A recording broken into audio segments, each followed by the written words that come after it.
So forgive me. Good morning, everybody. Thank you very much for attending today's conference. I am very excited about this. I hope that you will also find that your time today is well spent. We're going to start the conference by inviting the chair of the Overseas Korean Cultural Heritage Foundation, Kim Jung-hui 이사장님, to come and say some opening remarks.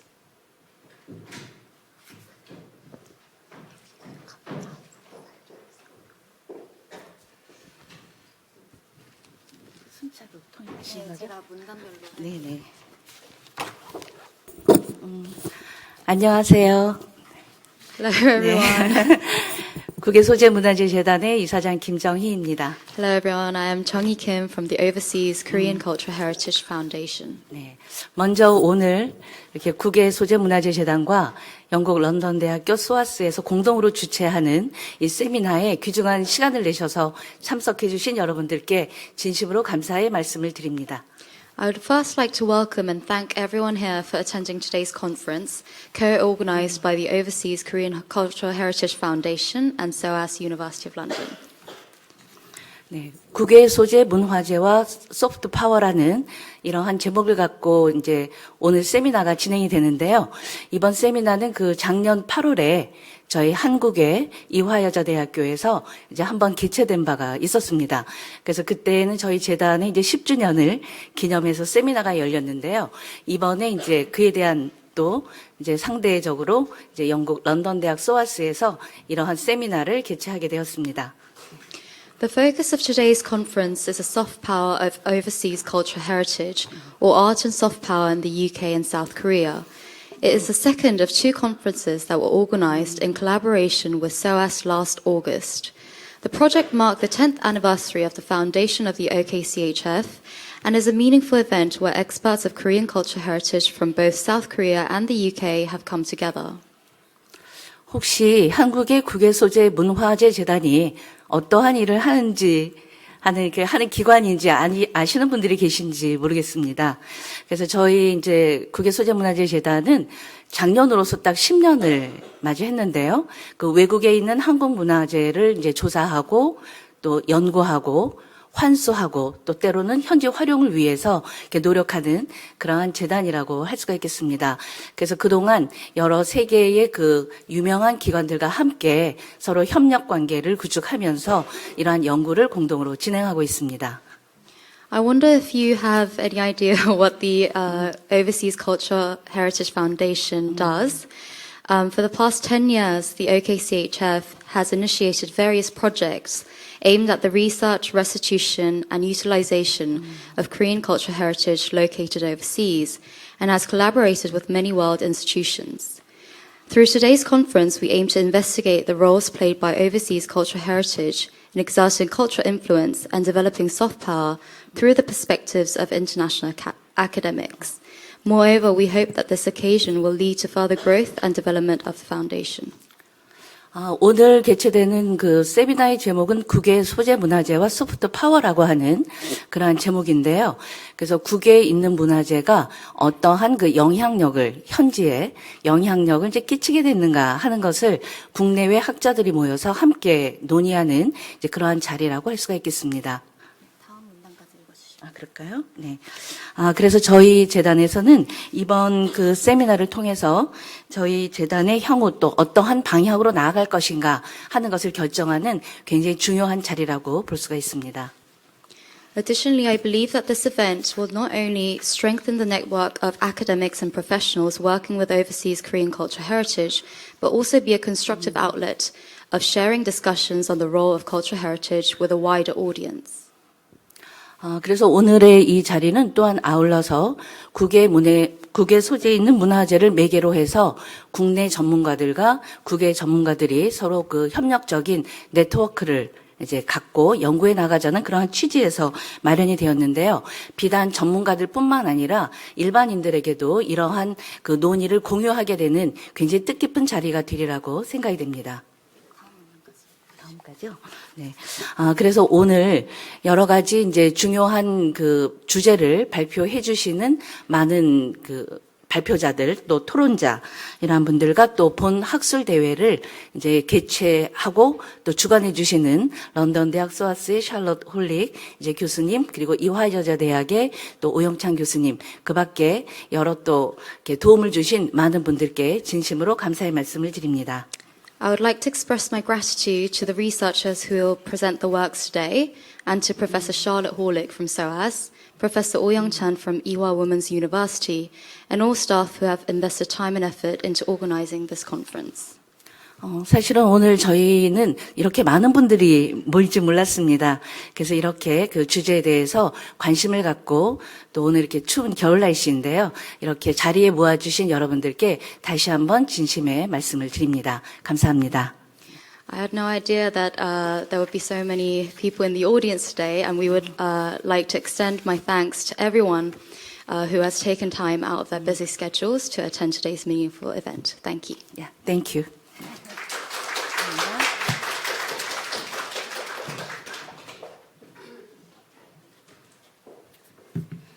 Thank you very much, Kim Jong-hee 이사장님.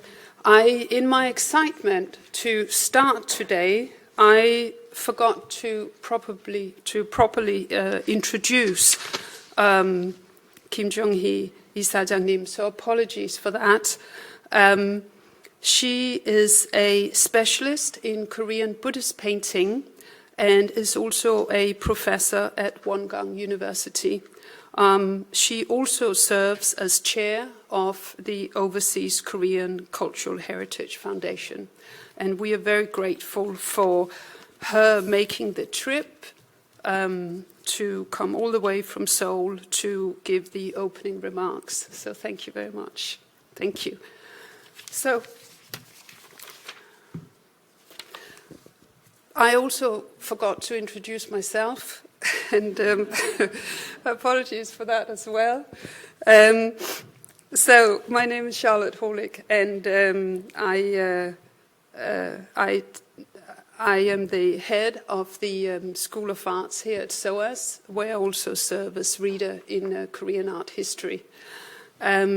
It's a real pleasure to be able to host this conference here at SOAS, particularly in a well, not perhaps exactly post-COVID, but certainly after the lockdowns we have all experienced. So it's a real pleasure to see so many of you in the room. I wanted to tell you a little bit about the project that frames today's conference. So the project that I'm leading is called Art and Soft Power in the UK and South Korea, examining the role and impact of Korean artifacts in museum settings. It is funded by the ESRC, which is the Economic and Social Research Council that many of you will know. It's the ESRC is, of course, led by Research England, right? And last year, the ESRC put out a grant bid for projects focusing on UK-Korea relations. And it was, of course, an ideal opportunity to really put together something really exciting. So it was an open call. So it didn't have to be focused on arts or culture. It could really be any topic in relation to that particular framework of fostering UK-Korea relations. A key aim of this bid was networking. So it was called a networking grant. And for that reason, as Kim Jong-hee 이사장님 said, for that reason, having these conferences, one in Korea, followed up by today's conference, where both partners from Korea and the UK got together, gave papers to various audiences, was really the key aims of this particular project. We hope, of course, to follow it up later on with bigger projects and so on. But this is really, I guess, the starting point for something we hope will continue and will be extremely fruitful. So the project examines the role art plays in the development of UK-South Korea relations. And more specifically, it explores how acquisitions and displays of Korean artifacts in UK museums are influenced by and in turn shape UK-South Korea public diplomacy and soft power agendas. I feel strongly, and I'm sure all of you here in the room would probably agree with me, that art, material culture, is an important component of UK-South Korean soft power strategies. The project foregrounds the relationship between culture and politics, particularly in areas of nation branding and questions of how the dynamics of state and culture impact UK institutional approaches to Korean tangible cultural heritage. From a broader perspective, the aim is to offer new insights into the links between art and public diplomacy. The partners that are included in the project include, from the UK side, SOAS, the British Museum, the V&A Museum, and the Fitzwilliam Museum. And our South Korean partners who are here today include the Overseas Korean Cultural Heritage Foundation, Ewha Women's University, and in particular, Oyongtan Kyosunim, whom is presenting later today, is my it's called a co-investigator in formal terms, but he is the lead on the Korean side. We also have the National Museum of Korea and the Cultural Heritage Administration, as well as other members of Ewha, as well as the Ewha Women's University Museum. So as I said, a part of the project was also to bring SOAS PhD students to Korea, where they could share their work with Ewha Women's University students, and we did that last summer as in tandem with the conference. And the students also had the opportunity to visit various museums in Korea and to see how in Korea objects are displayed and explained, the arrangements of visual culture, not only within museums, but say within the cityscape and so on. And that was also a very important part of the project as well. So I, of course, would also, before I hand over to Kim Yonsu Wonjanim, who is our first speaker today, I would like to say some thanks, of course. In particular, I thank the Overseas Korean Cultural Heritage Foundation for their support. I also thank Ewha Women's University for their support as well, and in particular Oyongtan Kyosunim, who's been really instrumental in leading on the Korean side. I would also like to thank Jess Sun, who has just finished. She's no longer my PhD student because she's now graduated. And she has also been a key, and she will be translating today. So in fact, she serves many roles today. Also, my other student, Min Young, Chair, sitting down there too, who is also helping out today. Any other I forgot? Yeah. I would also like to thank, of course, the audience. We have in the audience our colleagues from SOAS and from our various cultural institutions, as well as other universities within the UK. And in particular, I would like to also thank Professor Young-Suk Park, who came today and is sitting there at the back. Thank you very much. As of course you will know, Professor Young-Suk Park led Korean art history here at SOAS for many, many years and was really instrumental in putting Korean art history on the map at SOAS. So we are very grateful for your influence, I guess, the soft power encapsulated in an individual. I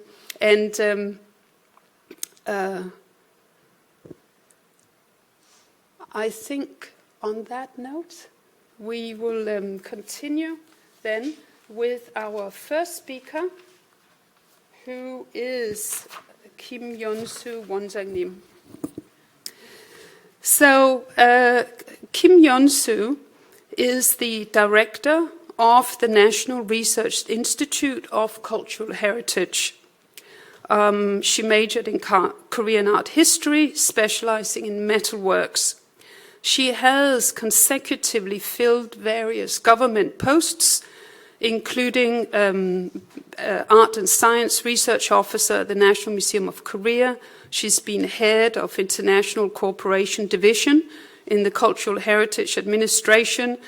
She's been director of the National Palace Museum of Korea, director of the National Intangible Heritage Center, as well as more recently director of the National Research Institute of Maritime Cultural Heritage.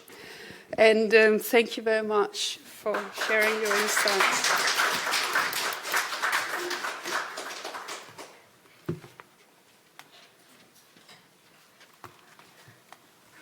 Thank you, Professor Hollick.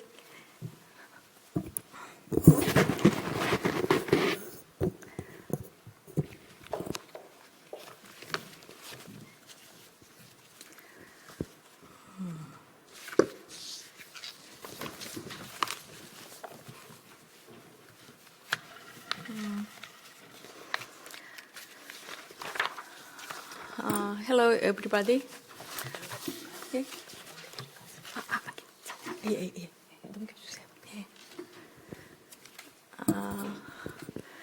I'm Yeon-soo Kim.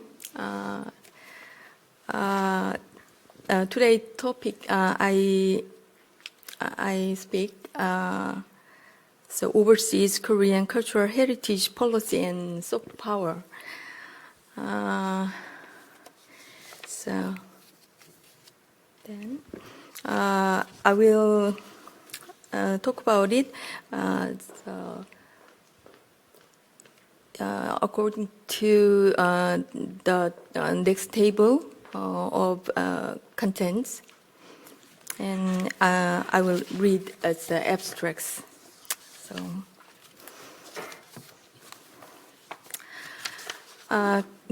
Korea. Korea is a country with a long-standing history and have been protecting various cultural heritages achieved through its history.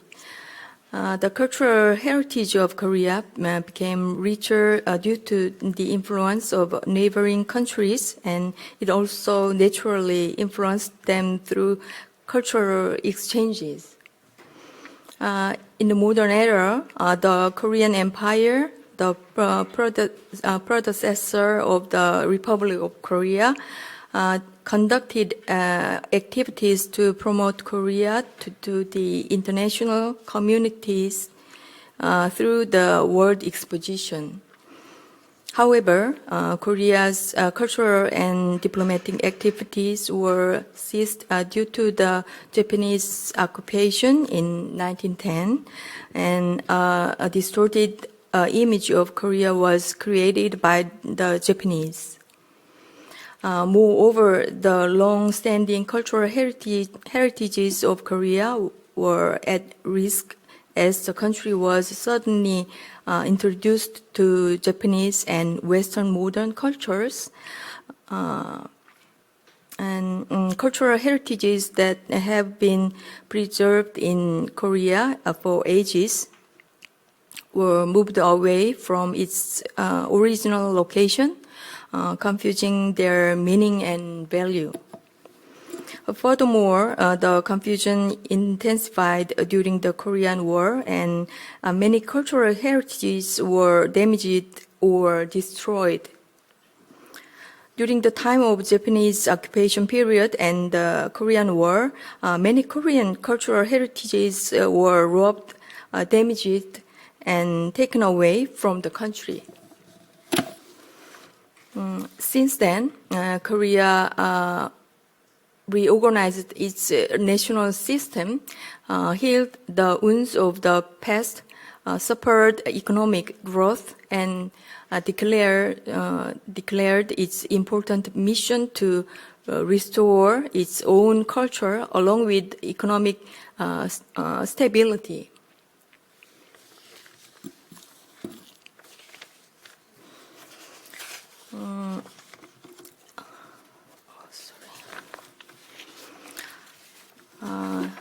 In 1962, the Cultural Heritage Protection Act was enacted to preserve and maintain cultural heritages.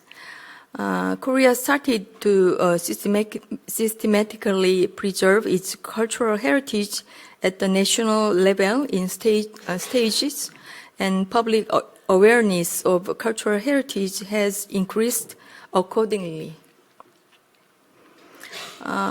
However, the absolute image reminiscent of Korea still remained as the Korean War, which left a lot of material and human casualty.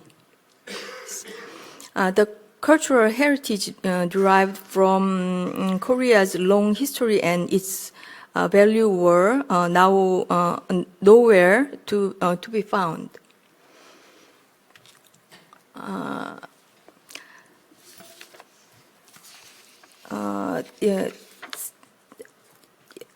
Cultural heritage administration controlled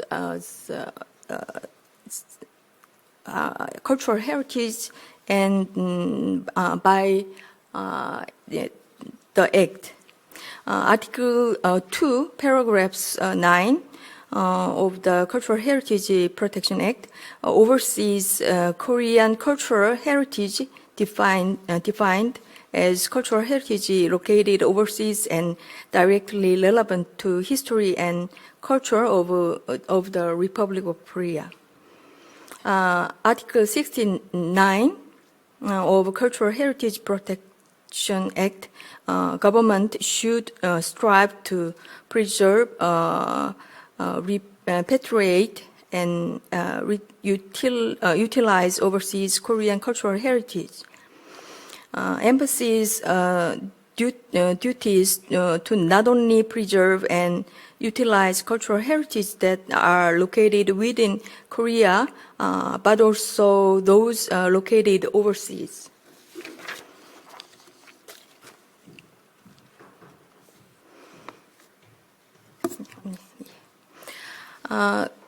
Korea not only made efforts to restore the original form and meaning of the cultural heritages by preserving and maintaining them, but also promoted its history and culture to the world.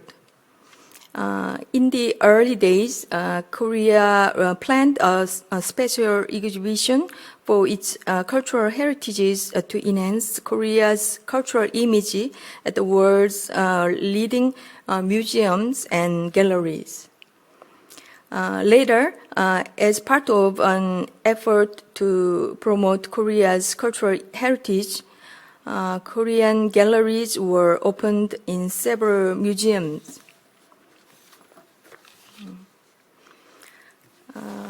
You can see the many exhibitions abroad. Exhibitions that promoted Korean history and culture began to be held in Asia, US, and Europe from 1957. Overseas exhibitions utilized to promote Korean history, culture, and folk culture from early years of the establishment of the Republic of Korea, mostly led by National Museum of Korea. National Folk Museum of Korea also began to support the establishment and improvement of Korean galleries at overseas museums from 2000.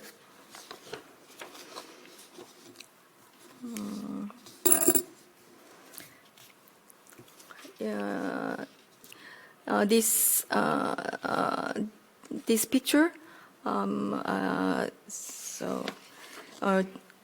in German and Switzerland, so there were a Korean ancient kingdom exhibition.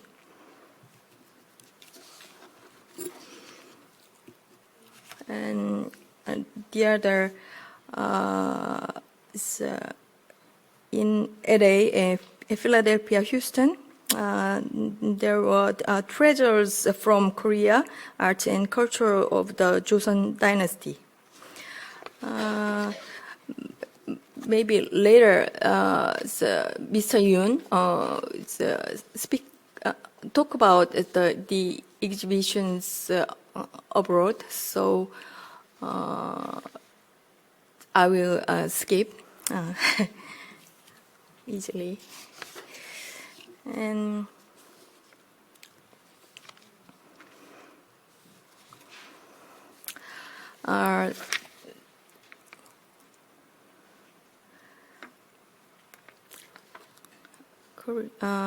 and starting by investigating with the collection of the Kyoto National Museum in Japan, the National Research Institute of Cultural Heritage had investigated, published research materials on Korea's cultural heritage in overseas since 1992. Afterwards, the investigation project has expanded to Europe, the United States, Russia, and China. These investigation and reorganization project played a very positive role in that it provided accurate information on Korean cultural heritages whose nationality, time, and purpose were unclear, and helped the cultural institutions of each country organize them.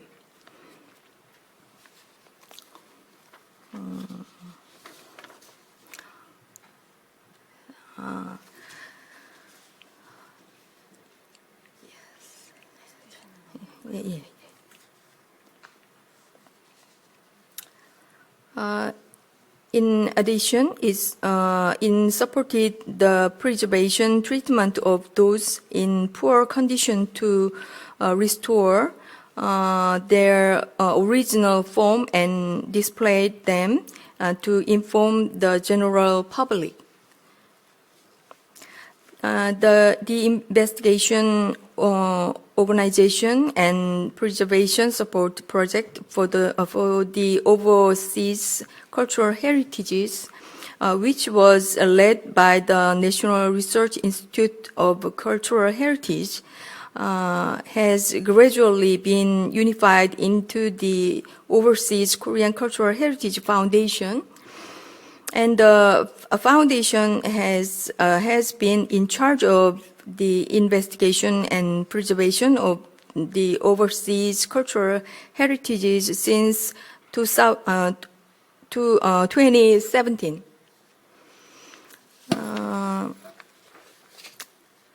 This picture shows on-site conservation process consultation of a suit of armor at Brooklyn Museum. So at that time, I work at artistic division of National Research Institute of Cultural Heritage. So that's it.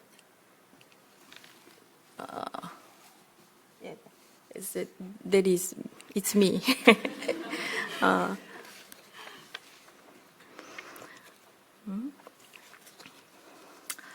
The Overseas Korean Cultural Heritage Foundation has been conducting research not only on artifacts of cultural heritage, but also on historical sites related to Korea that are located overseas.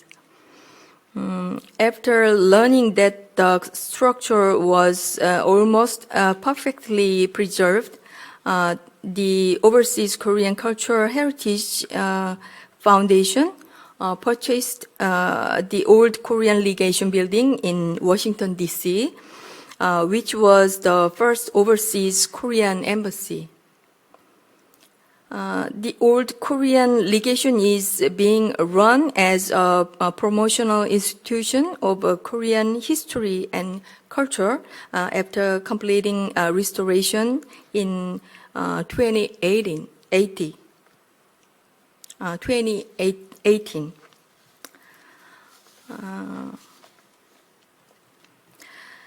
In the 2000s, Korean culture gained international recognition through popular culture such as K-dramas, and now it's pop music, movies, webtoons, food, and fashion are also attracting global attention. The diversity of Korean culture is mainly due to the study and utilization of history and traditional culture. 2 days ago, I saw the special exhibition, Hallyu, at the V&A Museum. I was able to see the soft power of Korean culture. The support and utilization of overseas cultural heritages through various channels to promote Korea abroad are producing desirable results. In addition, the previous support that only focused on the tangible cultural heritage in being expanded to the introduction and support of the art sectors, such as traditional music and dance. As concerns grow as great powers confront each other in some parts of the world, the importance of soft power to help people around the world understand each other, work together is growing. Based on the cultural capabilities and cultural heritage that Korea has built up in its long history, Korea has focused on promoting the Korean image to the world, enlisting the power inherent in Korean culture with passion and enhancing the intrinsic value of human culture in it. And this was only possible because the cultural heritages located across the globe have laid the foundation for its role. In addition to various cultural activities in the private sector, cultural exchanges based on cultural heritage are essential in every part of the world, and supporting the investigation and preservation of Korean cultural heritage found in foreign countries is a very effective way to connect Korea with the world. My presentation is done. Thank you. Thanks for listening. 네네.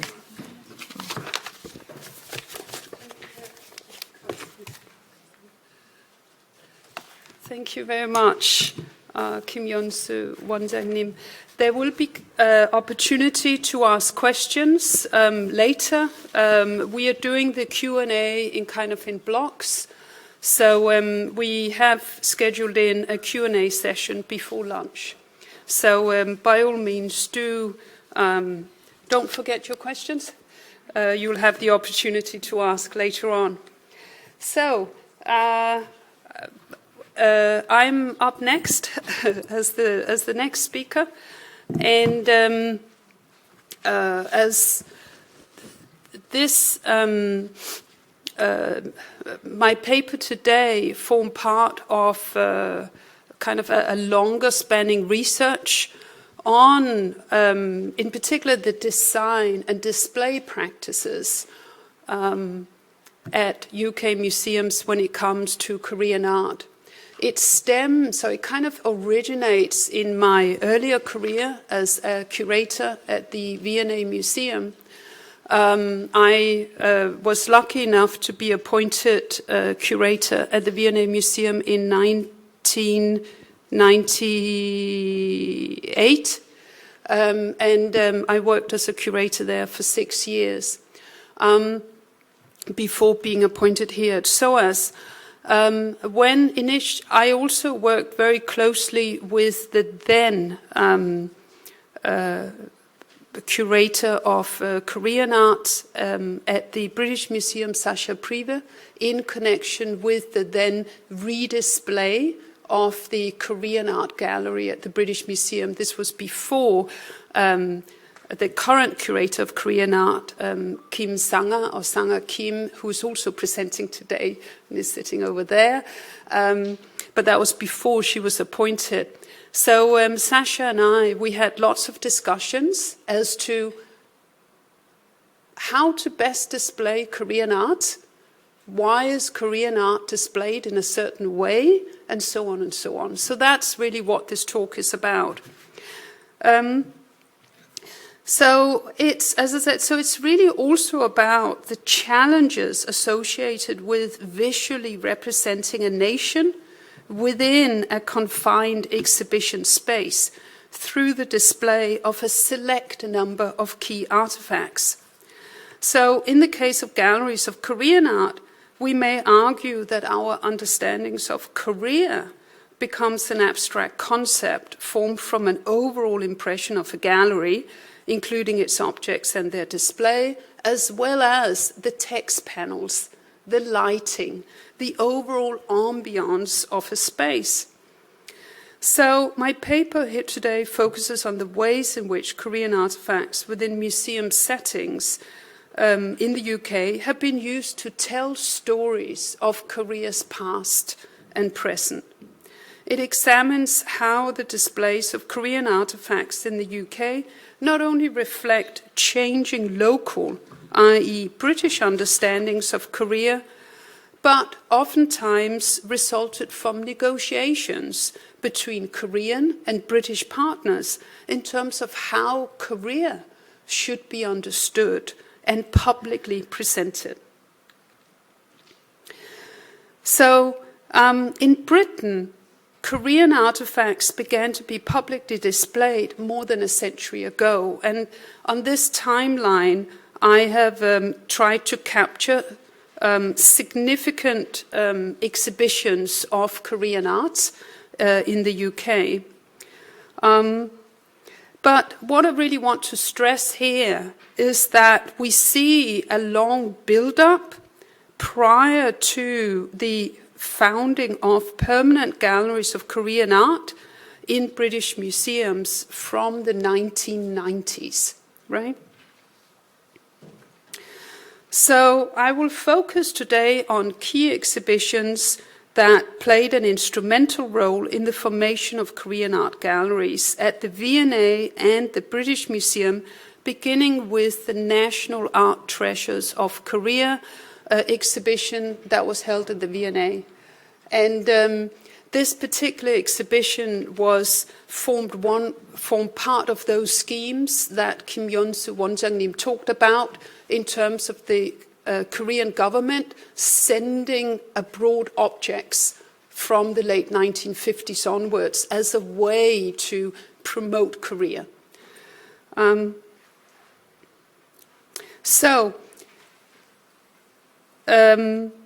And these projects were really underpinned by soft power agendas aimed at highlighting the political and cultural significance of the Korean Peninsula within East Asia.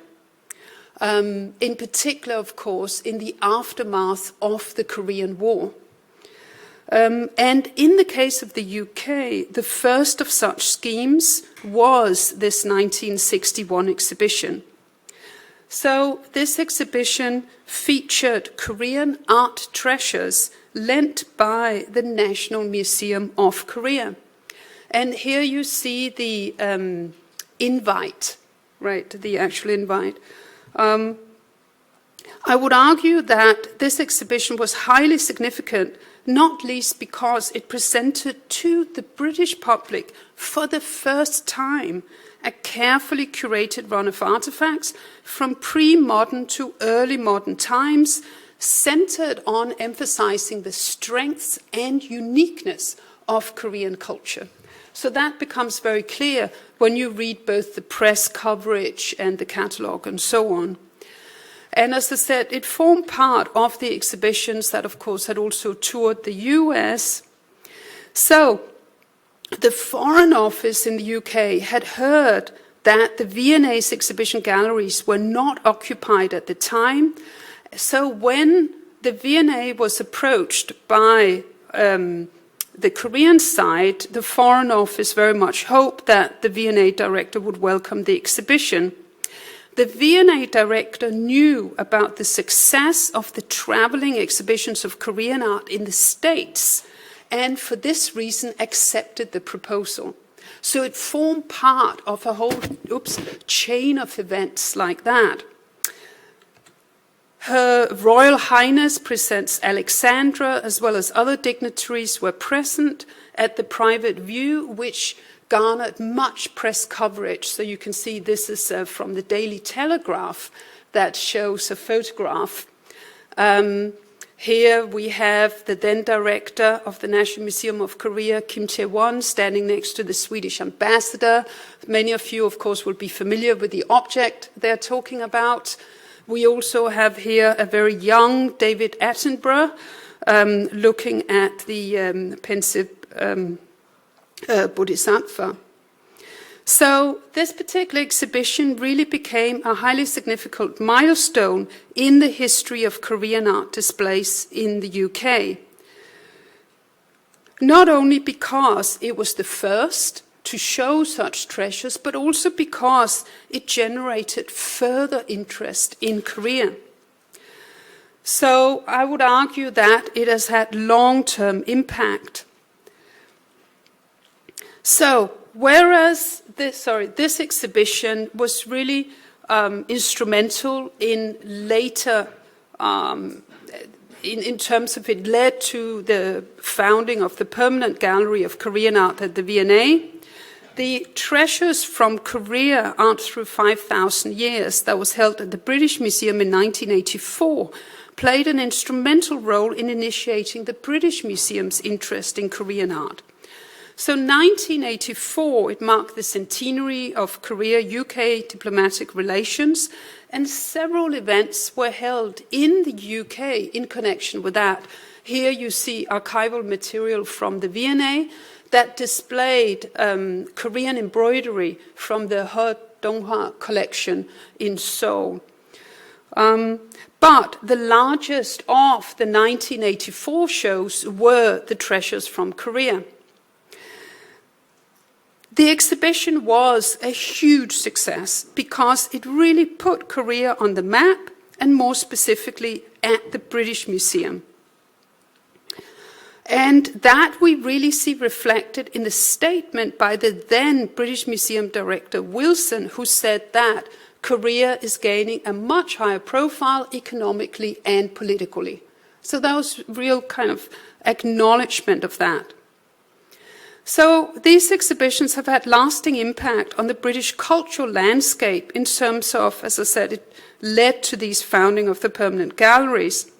So I want to now look at the decisions behind the designs of those permanent galleries. So as for the V&A Museum, in the late 1980s, the Korean First Lady, Madame No, she was shown around museums in London, and so she was the wife of the president, and she was apparently very disappointed at the small amount of Korean art on display in comparison to displays of Chinese and Japanese art. So at that time, the British Museum was already in talks regarding a newly established Korea Foundation about the creation of a gallery of Korean art. So the V&A Museum was approached as a potential venue for this permanent gallery of Korean art in London. And indeed, the Korean side knew that the V&A had hosted this earlier, very successful exhibition of Korean art, and also thought it was a good venue. In Korea, Samsung was approached as a funder for the gallery. And this was really the first time for Samsung to sponsor a permanent installation of Korean art in an overseas museum. Beth McGillop, who unfortunately could not come here today, but she was seconded from the British Library as a specialist in Korea to lead and curate the 2-year project. So a space was identified next to the existing galleries of Chinese and Korean art. So you can see that's obviously the green space there is where the Samsung Gallery of Korean art, of course, is still today. So in 1991, 5 design companies were invited to create layouts for the gallery. And the archival material shows that the V&A's brief to designers were like this. The architecture should sit harmoniously within the existing building. Display should be innovative, informative. It should present a unique feeling of Korean ambience and culture. And it should display 200 objects with focus on ceramics. So amongst those proposals, some were really rather innovative. One came from Pringles and Richards Architects, who included stone caskets in the center of the corridor. And you were meant to look at objects from upside down through glass. And the reason why they did that, because they argued that stone caskets were typical of Korean art. I mean, we may argue otherwise, but of course, one of the most important objects at the V&A is indeed this stone casket from the Goryeo period. The Korean side were very much in favor of appointing Ivor Hill Design Company because they had designed the Gompertz Gallery at the Fitzwilliam, that the Korean side felt was very attractive. But in the end, Malone Design were appointed. The Malone Design, from what I understood, I think they even went on a scoping trip to Korea, where they took photographs and so on. And in particular, they drew inspiration from Buddhist architecture. So their original design included curved roofs above the display cases, and you can see in the floor these Taeguk-style designs. So you can see that's what the round bits in the floor is, right? That didn't happen, actually, but that was the original design. So it was then decided to divide the gallery into 3 areas, each telling a different but complementary story of Korean art. So the north wall was to have a chronological display of the museum's strong ceramic collections, as you can see here, whilst the south wall was to represent so-called traditional Korean life and culture through 2 mixed media cases, one displaying male life and the other female life. Also, we see that the center was to have video monitors showing videos about Korean arts and culture. The entry to the gallery, it had this ceramic pot. That's, of course, still there, is this Chosun Touch pot, whilst the other side has a more, what could I say, a secular section on ongi pots and so on, and that's also still there. So the end of the gallery was to be marked by a tall tower carrying Hangul writing, aimed at highlighting, of course, one of Korea's most significant cultural achievements. Now, for me, it's really interesting, in particular, the design for the cases titled Objects for Men and Objects for Women, because clearly they went through several revisions before the final design was agreed upon. So, for example, in the case, in terms of the case for men, you can see the drawing on the bottom.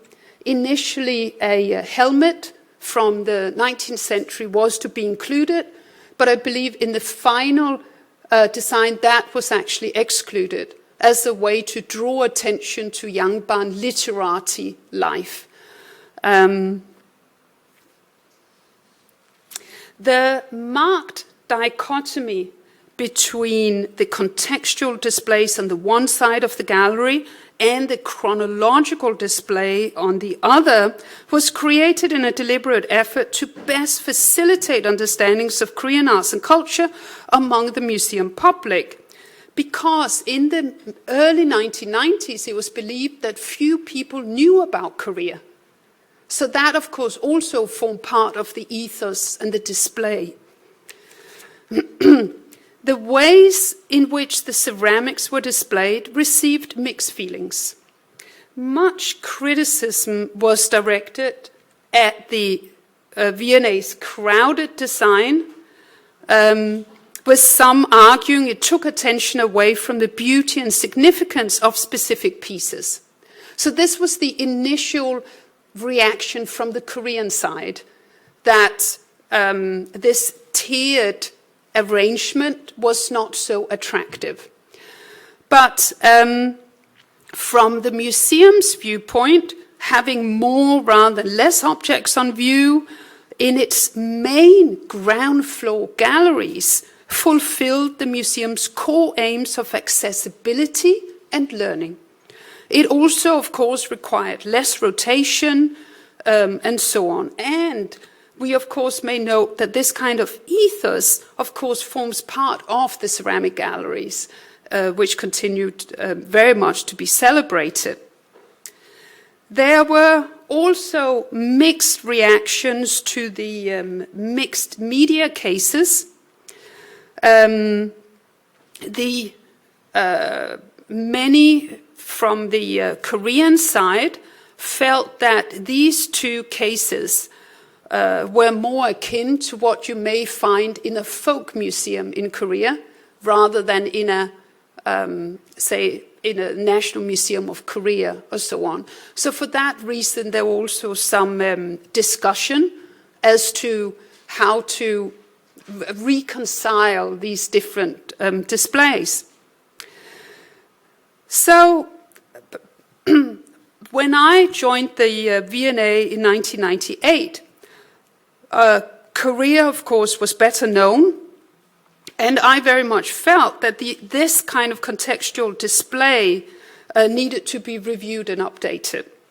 So as a result, I then initiated a redisplay where one case was devoted to the museum's excellent collection of lacquer and oxhorn articles, whilst the other one was devoted to textiles.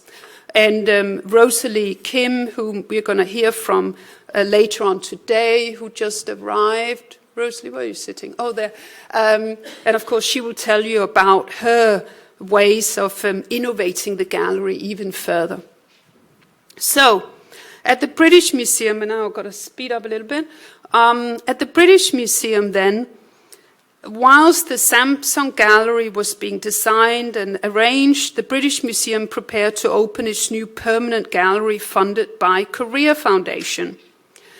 So, the design and layout of the new permanent Korea Foundation Gallery at the British Museum really has to be seen in context of the earlier 1984 and 1997 temporary exhibitions at the British Museum.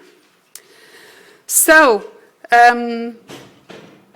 we see, for example, that the 1984 museum was very much arranged in a strict chronological manner.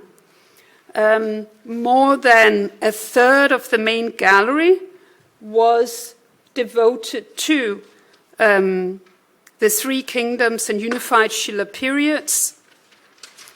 And the exhibition very much, of course, tied in with the then director of the National Museum of Korea, Chesonu, who aimed to display a comprehensive view of culture from Korea, from Neolithic to the Joseon period.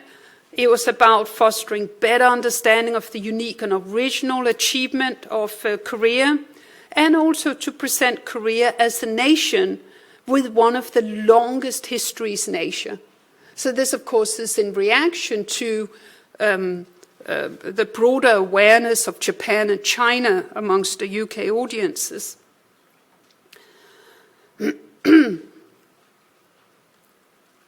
A Shilla gold crown was one of the main centerpieces, really greeting visitors as they entered the space.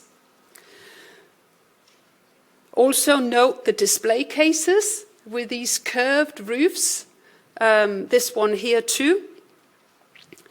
And we, of course, also have a central axis with a Buddha seated there as another very strong centerpiece. Now, in the 1990s then, the opportunity to create a large space for Korean art was happened with the moving of the British Library out of the British Museum. And I think maybe Sanga will talk more about that. However, it took a long time for this to happen and this and that. So in the meantime, the British Museum opened a semi-permanent exhibition of Korean art that opened in 1997. And it's perhaps worth noting that this display was really very similar to the earlier 1984 exhibition.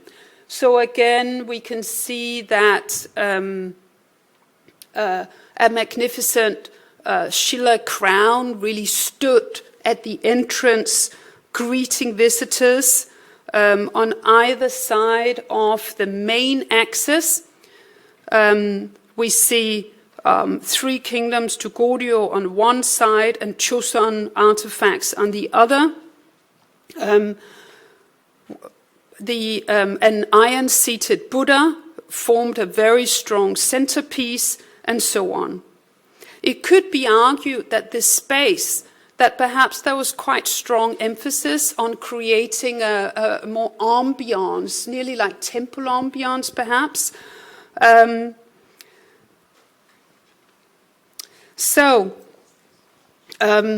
we may also note that the earlier, that this arrangement is somewhat echoed also in the Korea Foundation Gallery of Korean Art that was then finally opened in the early 2000s. According to the internal British Museum memorandum, the permanent gallery was to be a traditional gallery in approach and character. It was to be chronologically arranged. It was to deal in archetypes, and it should explain one culture. So this was very much the aim of the permanent gallery of Korean art at the V&A. At the British Museum. And here, when we look at the overall layout,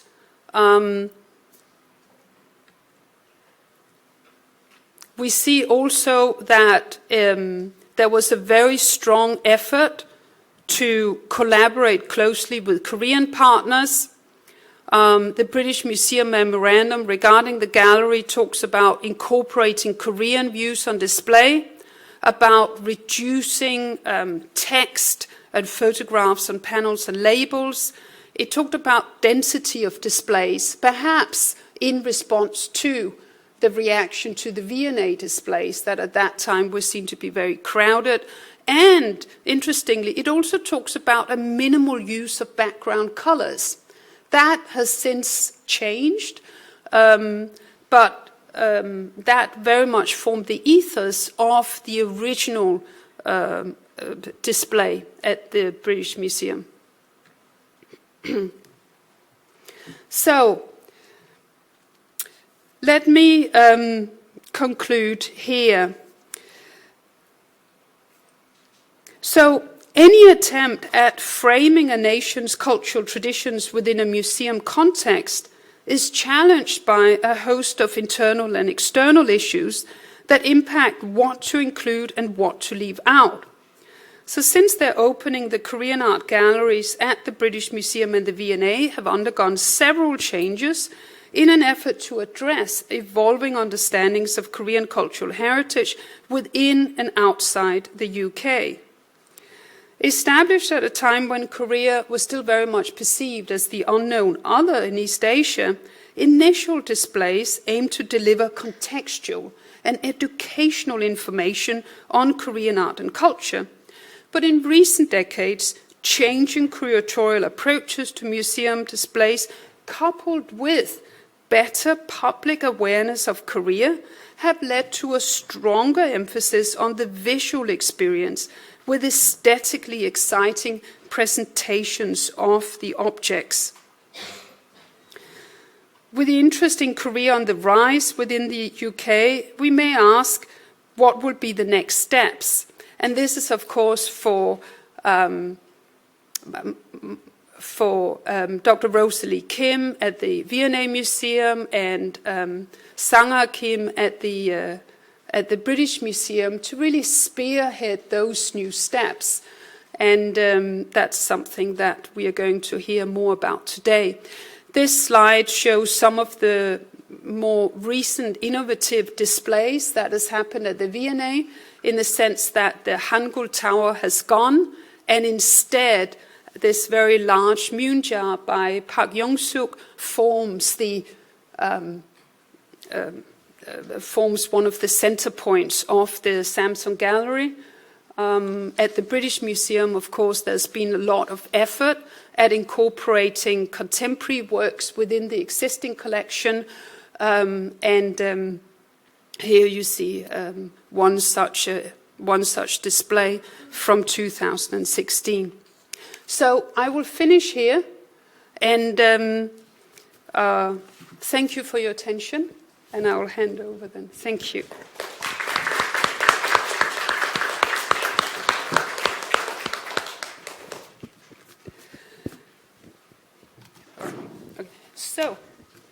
So I will hand over now. Our last speaker before our lunch break is Yoon Sang-dok 과장님.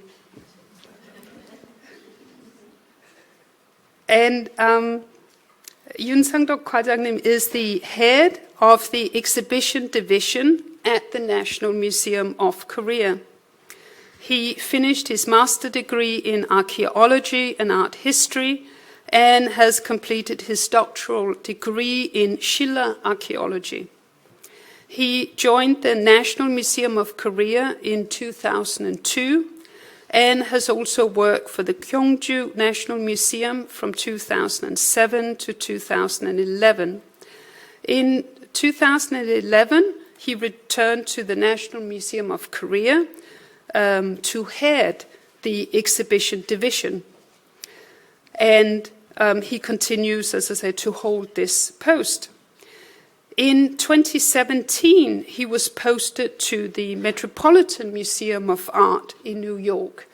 So no doubt he will also bring those experiences with him today.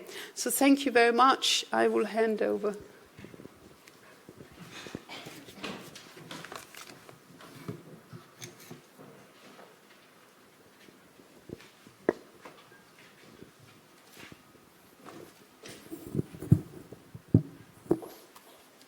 Thank you, Charlotte. Good morning. Good afternoon. I'm Sang-dok Yoon. I the head of the exhibition division of National Museum of Korea. I have been in charge of museum's special exhibition, overseas special exhibition, and overseas Korean gallery support program.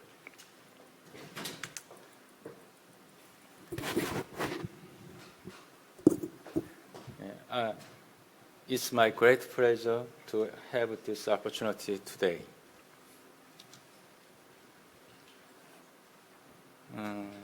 National Museum of Korea, which I'm now called the NMK for short, has steadily carried out projects promoting traditional Korean culture internationally. This project can be generally divided into two strands.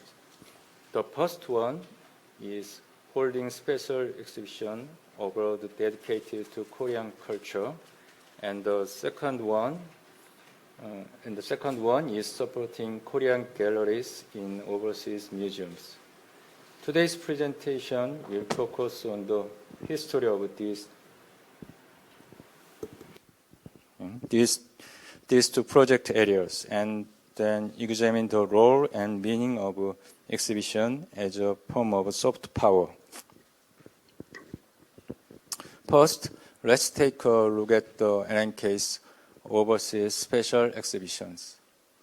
The first period of the NMK's international exhibitions covers until the 1960s, when the first overseas exhibition since Korea's liberation, Masterpiece of Korean Art, made its tour over the 3 years from 1957.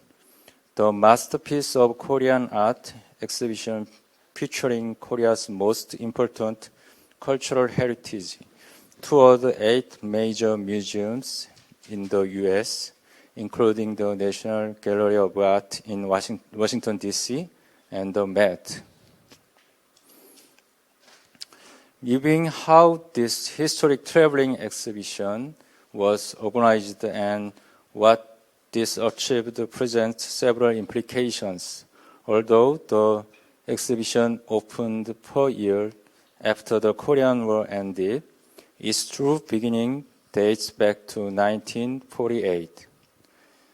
Harvard University Professor Langdon Warner said to the NMK's then director Kim Jae-won, who was studying in the US at the time, that he found it necessary to hold exhibitions highlighting Korean culture's position in the East Asian civilization.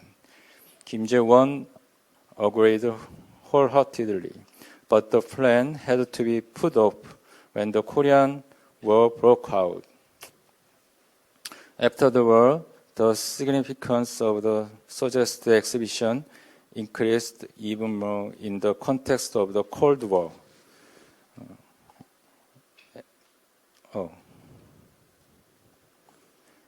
At the time, Korea was mostly known as one of the countries with the lowest incomes without any recognition of its long history and culture. Moreover, cultural development had become an essential factor in the competition between the US and the USSR, giving rise to the need to discover and promote Korean cultural superiority. It was also in this context that the series of exhibitions on Germany, Austria, and Japan, the countries closer to the US camp from the end of the Second World War till the 1950s, were held in Washington, D.C. With all these in the background, and especially with keen interest from the Korean Presidential Government's office and the strong support from the US government, the exhibition was therefore undertaken as a national initiative.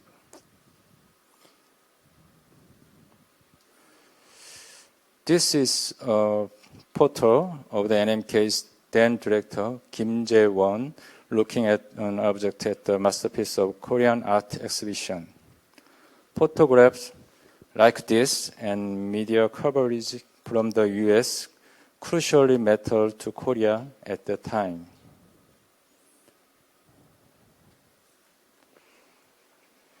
Thanks to the great success of the American tour, the Korean government propelled the exhibition's European tour.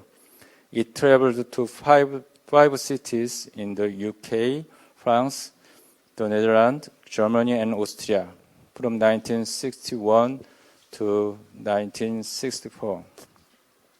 The Korean government's original plan for the Masterpiece of Korean Art European Tour was quite ambitious in that it was planned to travel to 10 cities instead of 5.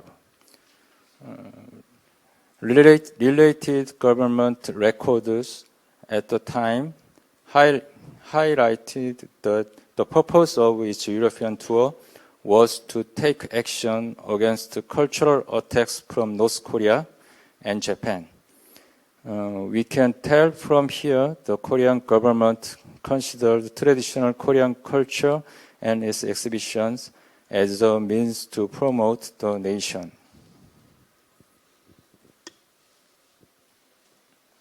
The second period, which covers from 1970 to 1991, saw a great increase in exhibition exchanges between Korea and Japan, as the diplomatic relations between the two countries were normalized in 1965. The NMK presented some of its collections to Tokyo National Museum's Oriental Ceramics and Expo 70, held in 1970. And they can be considered the beginning of a Korean exhibition in Japan.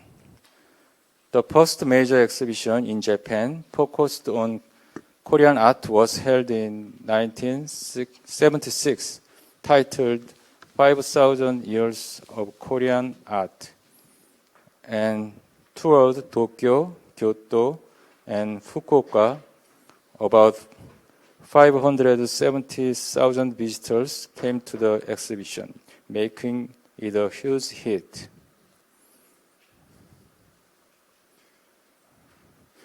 The NMK's then director, Choi Sun-woo, attended the exhibition's opening ceremony at the Kyoto National Museum and commented that this event will shake the roots of the long-standing prejudice and stereotypes against the Koreans and the Korean-Japan history, and give 6,050 650,000 Koreans residing in Japan a chance to find their footing and identity. His words well illustrate the NMK's mindset and commitment to this exhibition.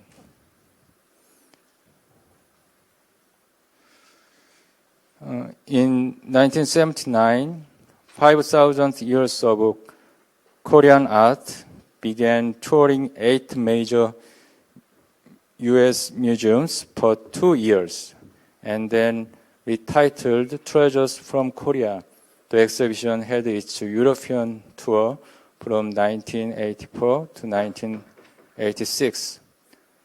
As the successor of the 1960s masterpiece of Korean art, 5,000 years of Korean art was organized and developed as a national initiative to promote Korea, the hermit nation throughout the world. One more notable fact during the late 1970s and the 1980s is that Korean cultural heritage began to be featured frequently, though on a small scale in special exhibitions at some Japanese, American, and European museums. The third period covers from 1992 to the present day.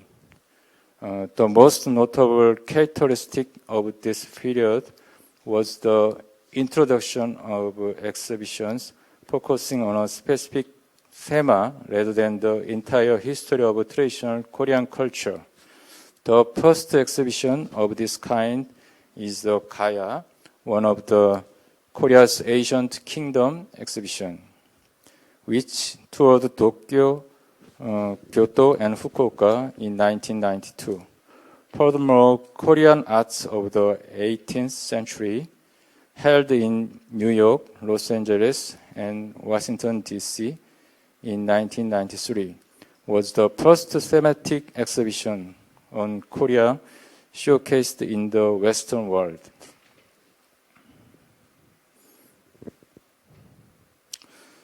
As this thematic exhibition developed further, Silla Korea's Golden Kingdom at the Met in 2013 even attracted 200,000 visitors.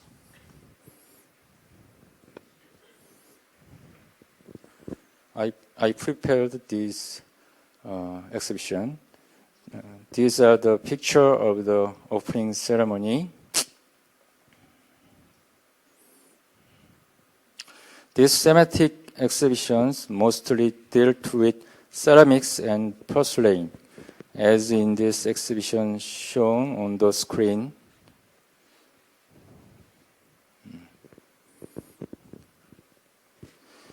All royal court culture of the Joseon dynasty,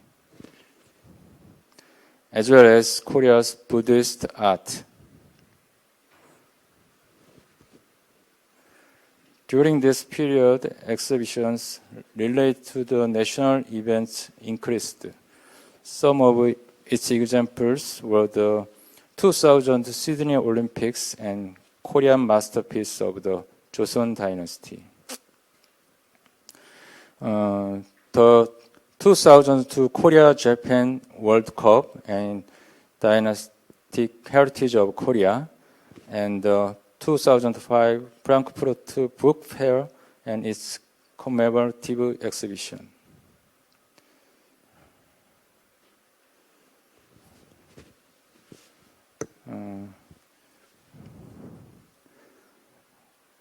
This is Regent 10 years special exhibition.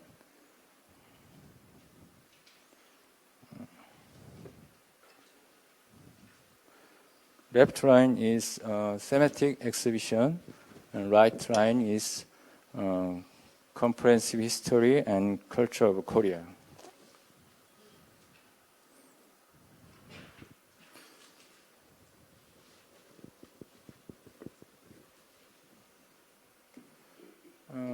comprehensive history and culture of Korea.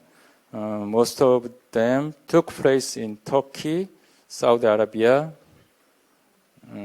Poland, and countries that were less familiar with Korean culture. These are the scenes of gallery in Poland. Now, let's take a look at the history of how Korean galleries in overseas museums came into being and the NMK support program for overseas Korean galleries. The history of Korean galleries can be divided into 4 periods, with its first period covering until 1945, to trace back to the first major event in which Korean culture was introduced and showcased abroad. We can put the Paris Expo of 1889 and the Chicago Expo of 1893 on the list. These 2 expos sparked the world's interest in Korea and prompted local museums to collect Korean culture heritage. Objects exhibited at Paris Expo were transferred to the Gimhae Museum, and among the objects exhibited at the Chicago Expo, some Goryeo Celadon wares were acquired by the Art Institute of Chicago. Reflecting this growing interest in Korean culture, the Honolulu Museum of Art officially opened its Korean gallery in 1927. Besides these cases, Korean cultural heritage might have been displayed during this period in several museums in Japan and the West, but it was mainly for introducing East Asia in a broad sense rather than focusing on Korean culture solely. The second period covers from 1945 to 1976. As discussed earlier, Korean culture had been featured in several large-scale special exhibitions in the United States, Europe, and Japan since Korea's liberation. But galleries solely dedicated to Korean art and culture were still hard to find. It was because, unlike special exhibitions, museums should have collection to establish a permanent gallery or exhibition. However, it can be posited that the special exhibition had influence on the traditional Korean culture, getting more attention gradually. Several museums began to install Korean galleries during this period, including Tokyo, Berlin, Denver, and Brooklyn Museum. The third period dates from 1977 to 1987. Prior to this point, Korean galleries abroad were mostly self-established, using collections and budget of the museum themselves. However, from this period, support from NMK became important and accelerated Korean galleries to be created. The NMK presented its collections to be exhibited at the Museum of East Asian Art in Kowloon and the LACMA's Permanent Gallery. The first period, which covers from 1988 to the present day, saw a rapid increase in the number of Korean galleries. Until 1987, there were fewer than 15 Korean galleries or Korean exhibition programs, but more than 40 Korean galleries were built during this period. The hosting of the Olympics and the expansion of Korea's national power are believed to have contributed to the growing interest in Korean culture. And from this period on, the support from the Korean government also began to be intensified. To support establishing Korean galleries abroad, the Korea Foundation started its support program in 1992, As per the NMK, it began its grant program in 2008 in addition to its free existing support for object loans. Moreover, the Ministry of Culture carried out large-scale grant programs starting in 2015 to support for major museums. This program has now been taken over by the NMK. And here on the screen, we can see some of the major Korean galleries established during this period. V&A and British Museum, you can see. These are the museums where the NNK has recently provided support in renovating their Korean galleries.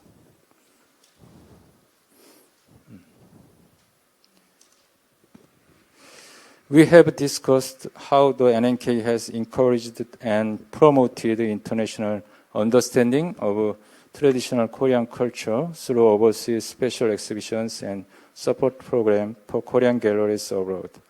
After experiencing 35 years of Imperial Japanese rule, Korea's liberation came rather suddenly in 1945. Just after 5 years, the Korean War broke out.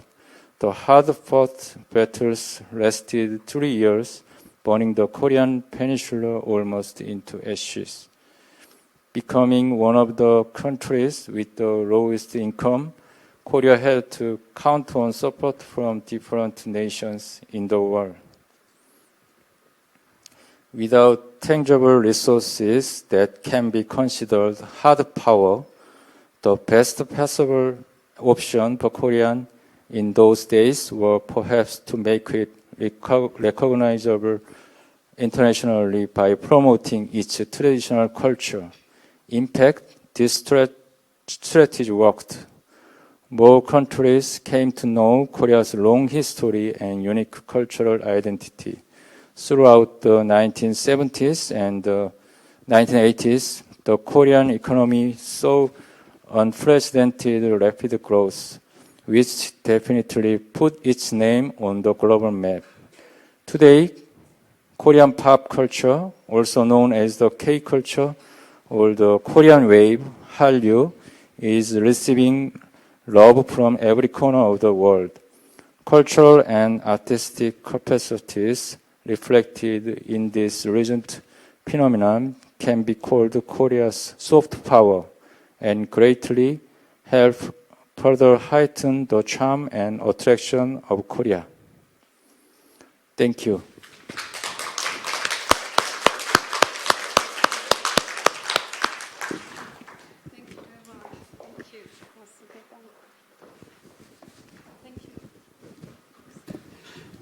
Thank you. Thank you very much, Yoon Sang-dok 과장님, for this very rich material and a comprehensive discussion. So, why don't we have that as the maybe background whilst we talk? Just this one maybe. So, we now will open up the floor for questions. So if I could ask Kim Yeon-soo 원장님 to come and sit here with the microphone, and also Yoon Sang-dok 과장님 to come and sit here. And we have 2 roaming mics. Yes, and I'll also go and sit here. And Jess will translate if needed.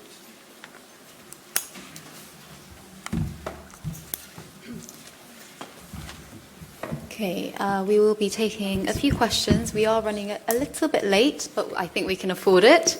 So any questions, please? Yes.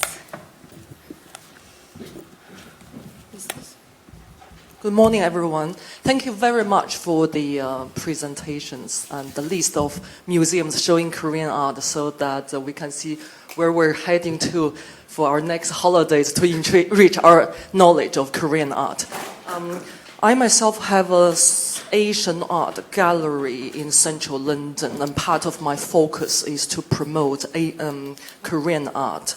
For this purpose, I welcome public to come and handle objects, and I go around to deliver public lectures in French and English.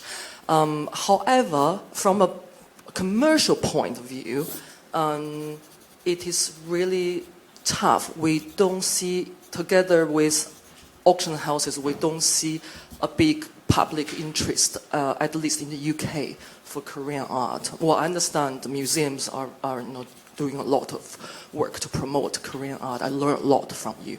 I would like to ask perhaps also Jocelyn and Sana Kim this question, whether museums, after you have any exhibitions of Korean art, have you done any survey to see what is the level of public understanding of Korean art in terms of ancient art, ranging from Silla to Joseon? I mean, contemporary art, everybody is familiar with. Thank you. Jess, are you translating? Should I? Yes. Okay.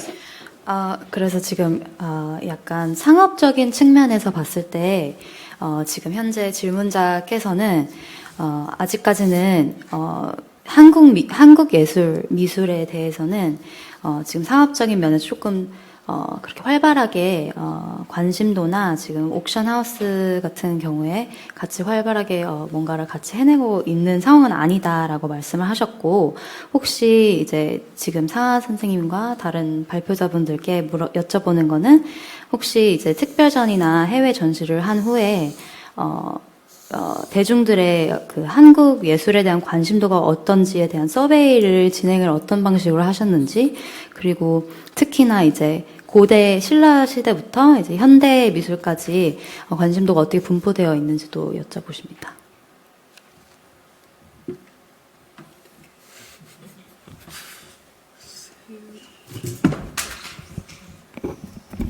네. 일단 상업적인 측면에서 활발하지 않다라고 하는 부분은 다른 분들 답변할 수도 있겠지만, 제 생각에는 일단 그 한국 조선 이전의 문화재들이 외국에 많이 없는, 실제로 많이 없거든요. 일본이나 중국에 비해서 많이 없는 그런 부분들이 영향을 미쳤을 것이라고 저는 생각하고요. 특히 도자기 같은 경우는 일본하고 중국에서 엄청나게 많이 수출을 했는데 조선은 거의 수출을 안 했기 때문에 그런 부분이 영향이 있을 것 같습니다. 그리고 저희가 특별 전시를 하고 네. So he basically explained that he thinks that some of the lack of interest or commercial interest in Korean art, especially ceramics, may be attributed to the fact that there are an absolute limited number of Korean objects abroad, especially compared with Japan and China. Joseon or Korea did not explicitly export their ceramic products. 그리고 특별 전시를 오픈하고 그거에 대한 반응 같은 거를 서베이를 저는 이제 예전 거는 잘 모르겠고요. 최근에는 그런 서베이를 한 것 같지는 않고요. 보통 그 해당 박물관에서 그 한국 전시를 오픈할 때 해당 박물관에서 그 관람객들의 반응 같은 것들을 뭐 교육이나 그런 것들을 하면서 서로 이렇게 컨택하는 그런 관람객들의 반응들을 저희한테 알려주시고, 그 다음에 관람객 숫자 같은 것들을 다른 전시하고 비교해서 알려주십니다. 근데 어쨌든 최근에는 그런 관심들이 굉장히 높아졌다라는 것을 저희가 느낄 수 있고, 박물관에도 굉장히 많은 그런 제안들이, 특별전 하자는 제안들이 많이 오고 있어서 그런 쪽으로 굉장히 관심이 높아졌다는 걸 알 수 있습니다. As far as he knows, there haven't been any explicit surveys conducted after individual exhibitions, but what they do is basically they collect information from the hosting museums on the reactions and also the number of visitors that they receive, and they utilize that to kind of decipher the level of interest in Korean art. And the overall interest in Korean art and cultural heritage has significantly increased. And recently they are receiving many, many different offers to host different exhibitions abroad. Okay, can we move on to the next question, please? Yes. Hello. Thank you very much for the interesting presentations. I have two questions, actually for everyone, because you were dealing with the very similar questions in your talks. The first one is you mentioned that in 1960s there was the first exhibitions, overseas exhibitions of Korean art, and as far as many people know, 60s was the time when Korea still was not very economically strong. It was just the beginning of the miracle on the River Han. So what was the resources the government used to promote Korean art abroad at that time? I mean, the beginning of the 60s. And the first question, and this... Let's just have that first. Yeah. 그래서 첫 번째 질문은 방금 발표에서 1960년대에 첫 이제 해외 전시들을 진행이 되었다고 말씀을 하셨는데 60년대에는 아직 한국이 이제 경제적으로 성장을 거치기 이전이라서 그 당시에 정부 지원이 어떻게 이루어졌는지에 대해서 여쭤보십니다. Yeah, and the short little question, the second one, is how usually is the choice made which country to go, which country to show the Korean art? Does it deal with some political interests as well? We are talking about soft power and political goals as well. So when Korea chooses where to go with the art to show, what are the main reasons for the choice of these countries? Thank you very much. 네, 그리고 두 번째로는 이제 해외 전시를 이제 기획하거나 추진하실 때 어떤 나라에 로 가실지를 어떤 방식으로 정하시는지 여쭤보시고요. 그리고 또 소프트 파워에 관련해서도 이제 정치적인 어떤 이해관계나 그런 어젠다가 있으셨는지 혹은 그것들이 어떻게 변했는지를 여쭤보십니다.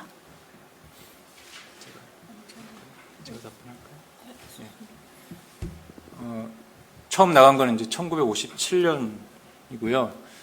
설명드린 대로 초반에는 이게 미국 그 냉전 때문에 미국 측에서 볼 때 미국 쪽 우방국들에 대한 어떤 문화적 우월성을 알릴 필요가 있기 때문에 정부 차원에서 전폭적으로 예산을 지원해서 저희가 전시를 했던 것으로 알고 있습니다. 첫 번째. So regarding the first question, he mentioned that the first exhibition abroad took place in 1957, and this was around the time of the Cold War, the remnants of the Cold War. And so at this time, the priority was placed on displaying cultural superiority of US allies, and that political interest played into the exhibition. And also because of this state-level interest in promoting Korean art in the US, the government allocated the budget for the exhibition. 그 두 번째 질문, 이제 어떤 나라로 가는지 관련해서는 이제 초반에 제가 몇 단계로 나눴는데 앞쪽에서는 주로 이제 미국하고 그 유럽을 집중적으로 저희가 그 정부의 어떤 목적이 있었기 때문에 그런 식으로 나갔고요. 최근에는 뭐 그런 정치적인 목적보다는 그 박물관과 박물관 사이에 어떤 유대나 그 서로 간의 요청, 저희가 나가는 경우 그쪽 박물관에 있는 주요한 작품이 한국에 또 저희 박물관 들어오게 됩니다. 서로 그런 교환 전시를 하는 부분이 굉장히 중요한 요소로 어떤 나라를 가는지 좀 보고 있고요.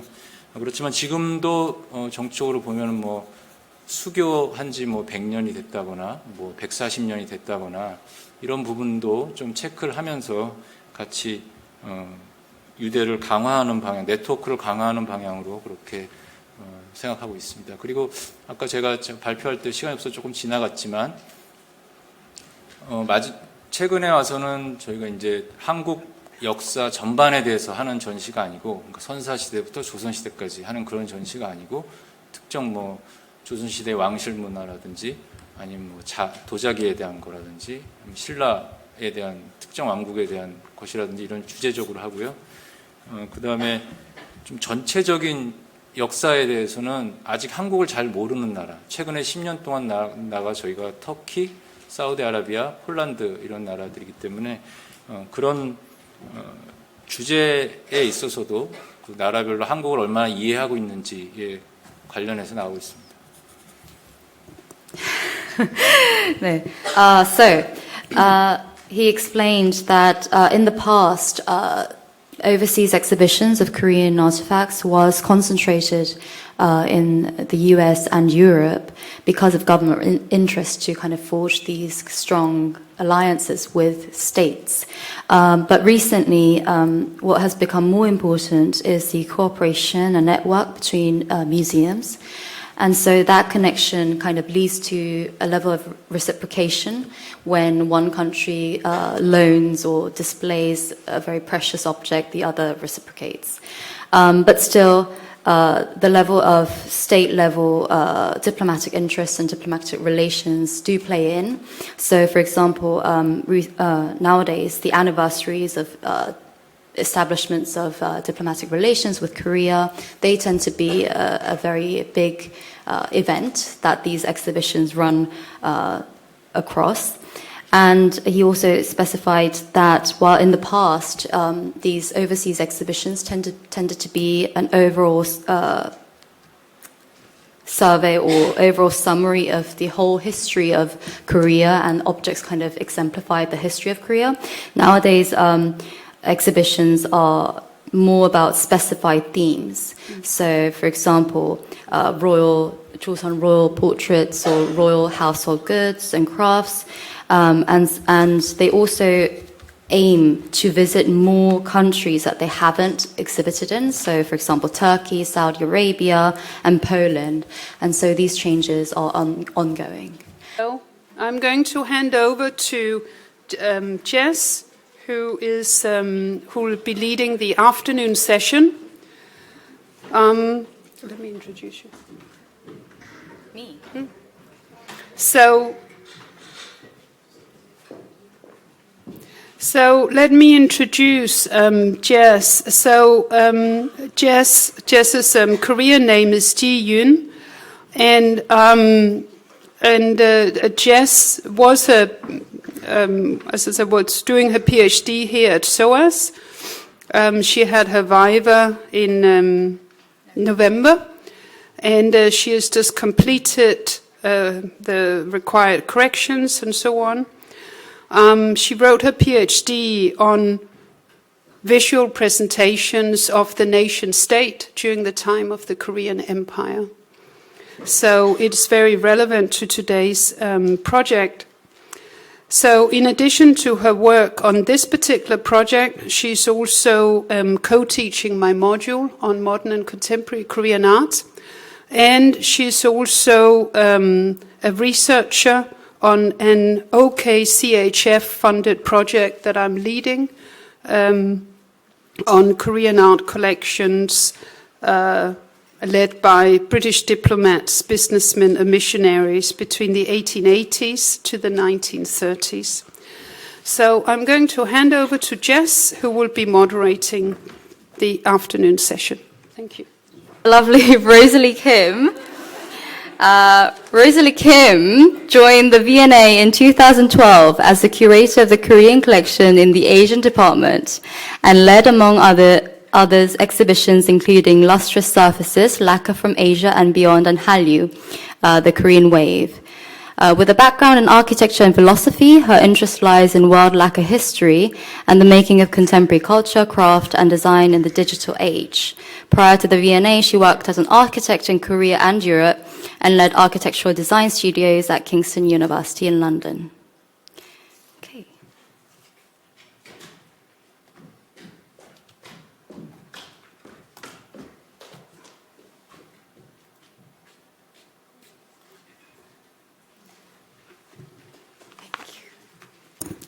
Hi, yes, Rosalie here. That would happen a lot, but it's okay. Well, it's a great pleasure to be here today and to be part of this conference and learn from really prestigious colleagues. And I would like to thank Charlotte and Jess for organizing this wonderful event and having me on this occasion as well, and for their Olympian patience with my really snail-paced replies in the past few months. Today I will talk about how Hallyu exhibition came to being in order to in the broader context of the soft power and the V&A's own agenda. I'm sorry for my voice. I have a cold, so I'll try to be as clear as possible.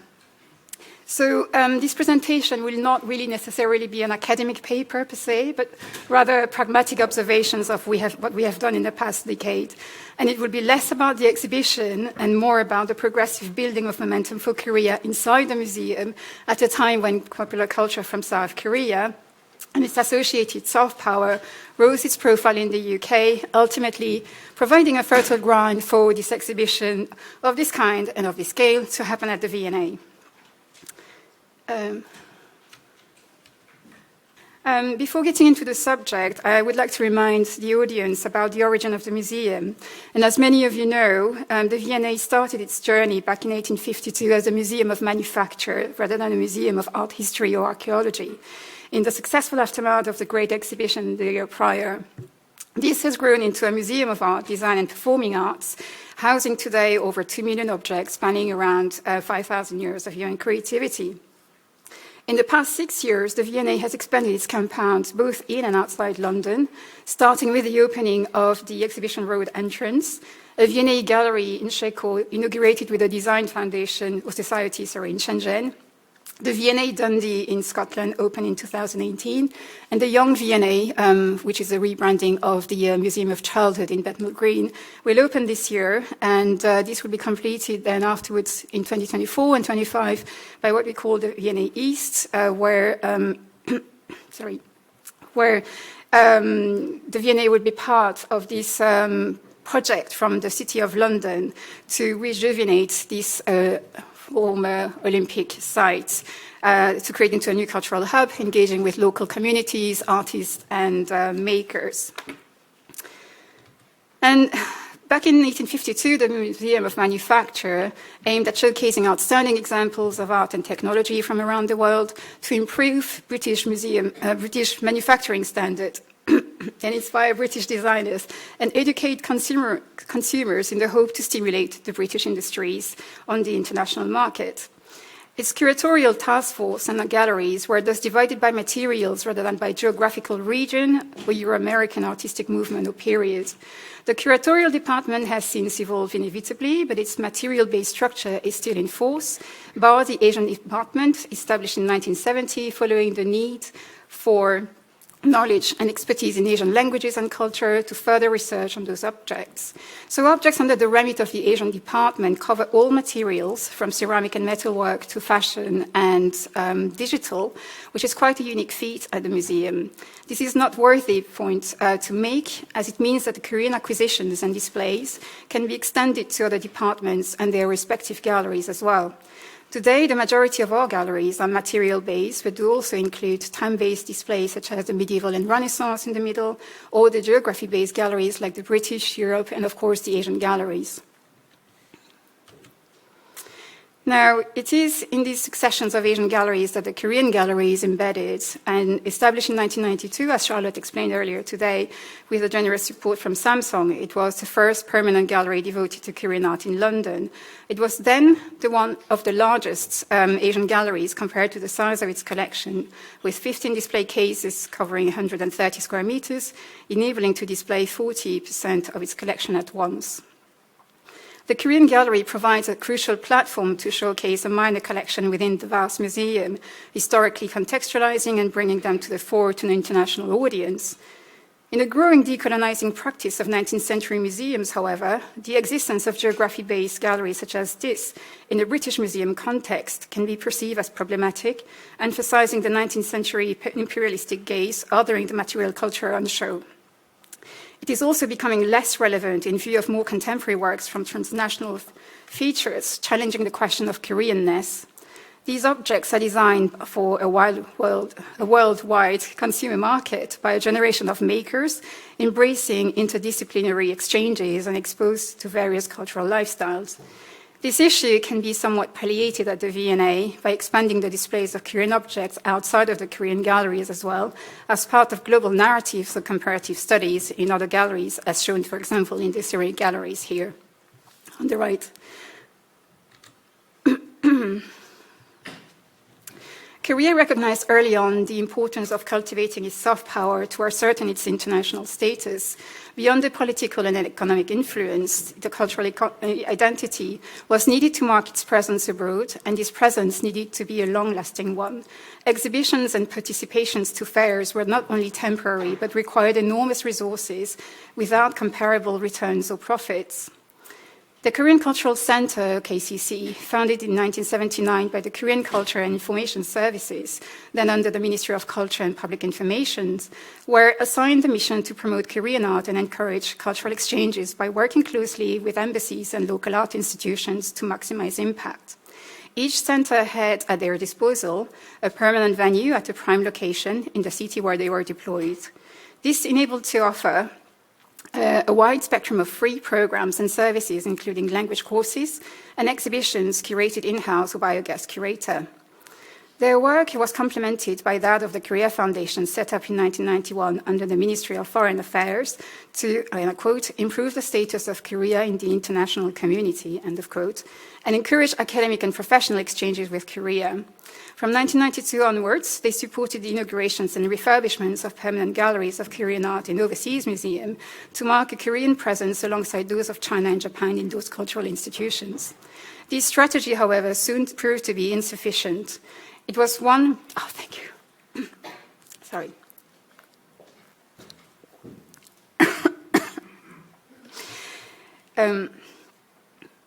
So that proved to be insufficient. It was one thing to open a gallery, but another to maintain the momentum within that gallery.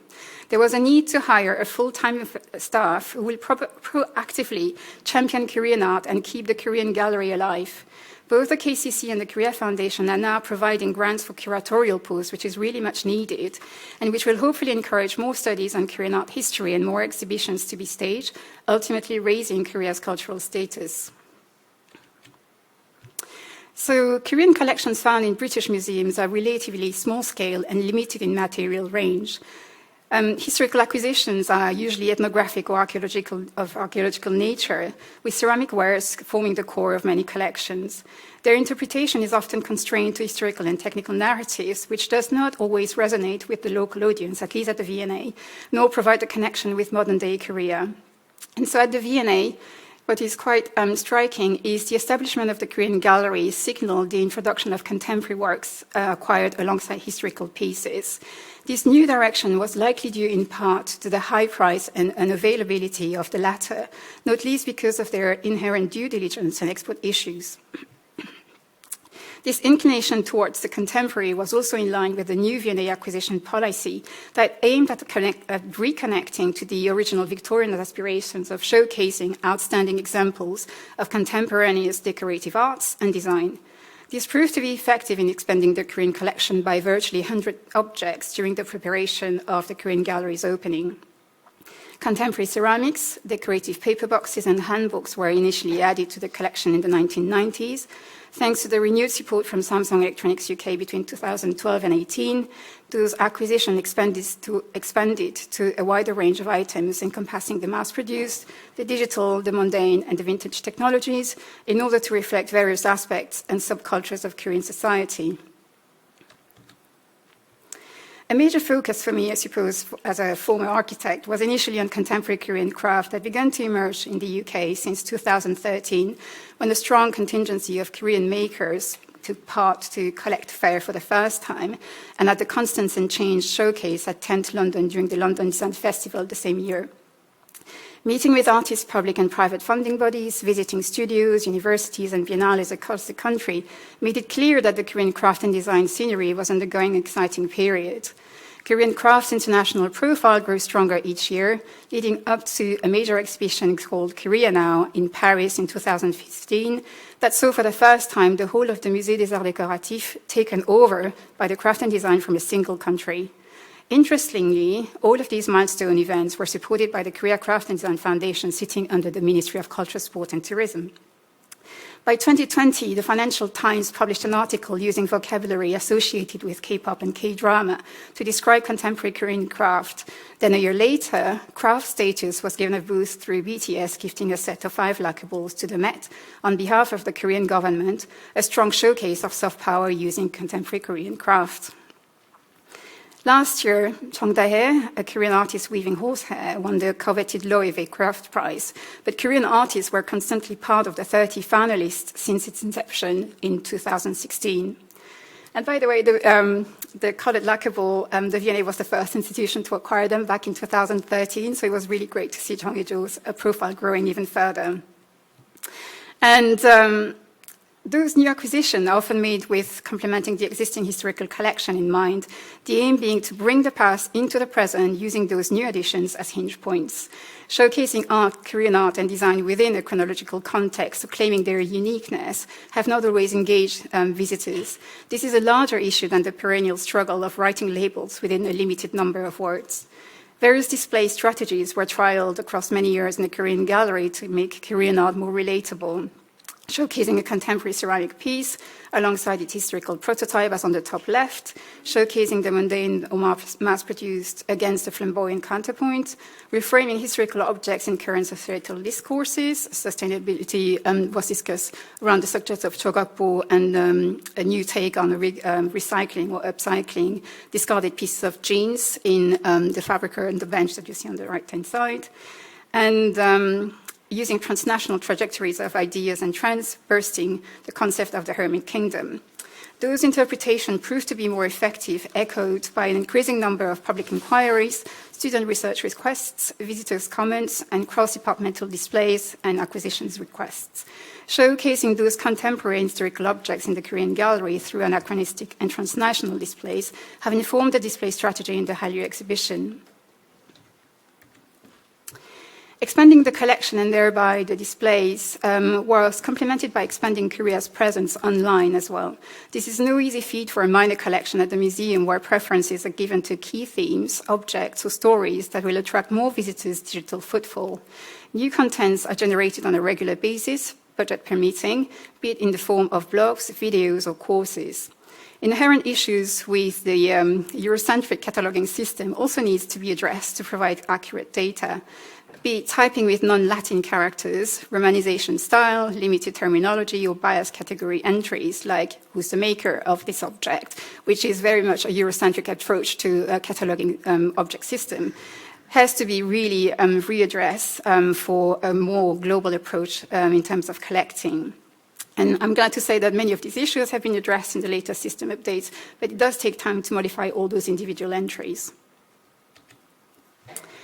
Increasing Korean events in the museum's public program has been a key in raising awareness for the Korean collection and gallery, both for the V&A staff and V&A visitors. As a minor collection and gallery, it is often falling from the programmer's radar, deemed too niche for the general public.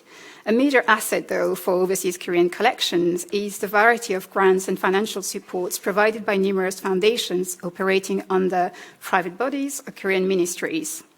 Those have often facilitated the approval and delivery of regular events around Korea, a few examples of which are gathered here.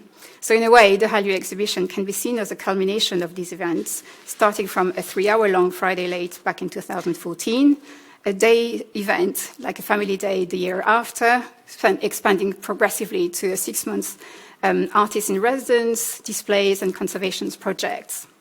One of the longest collaborations is that of the Korea Foundation Global Museum Internship that offers a Korean student experience in an international museum of their choice, while providing that museum with an extra team member for the Korean curator. And this really is an invaluable asset for many of us struggling with workload, because often you have a smaller collection, that's true, but the amount of work remains the same, and you're done with the only person to do this compared to larger team for China and Japan. So having any extra hands is actually super handy.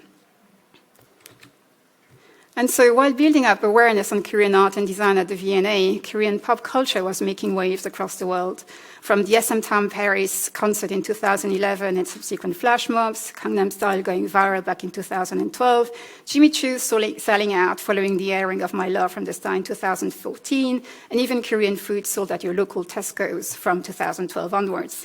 This trickled into the museum as well when for example, visitors and students making comments during gallery talks and handling sessions that they have seen this kind of similar objects in this episode of this K-drama. And so you tend to say, well, this is not really an object that would have been used during the Joseon dynasty, but yes, I understand that you have seen this through this episode. The triggering point for me was when a British advertising company asked for a handling session on the theme of Korean and Chinese beauty in the hope to better understand the respective cultures and draw inspiration from our historical collection to design their K-beauty campaign in China.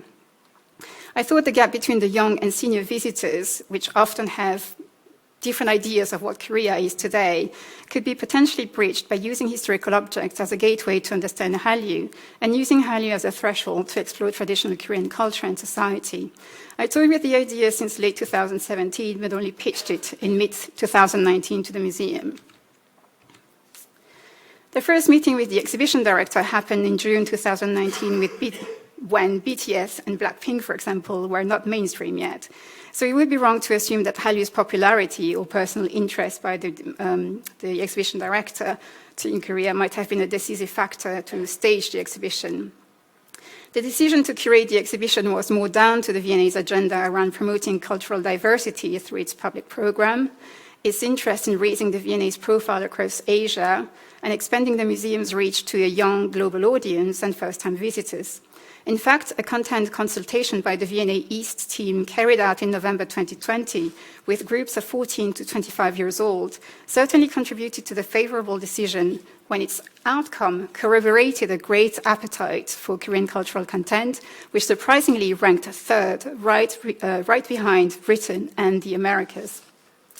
And so the exhibition was pitched to be open in 2023 to celebrate the 140th anniversary of the diplomatic relation between Korea and Britain, and went halfway through the exhibition approval process when the pandemic hit and the world shut down. It is during this period, however, that BTS Dynamite exploded, Blackpink was a new area, Parasite won a historic Oscar, and K-drama's popularity soared across the world, which really brought popular culture or Hallyu really to the mainstream and to the fore. By the time I built the object list, submitted the business case, and received the final green light in December 2020, the steering group brought the opening date forward to fall 2022 to keep the momentum. Since then, Eugene Choi, who's here, has joined me as a project curator in March 2021, and we saw Minari and Squid Game making waves, followed by the addition of 26 Korean words to the Oxford English Dictionary in October 2021, which made this exhibition very timely, but made our work that much more difficult and demanding. The 5-year financial support from the Ministry of Culture, Sport and Tourism was confirmed in June 2020, and many tend to believe that this was another decisive factor for this exhibition to take place.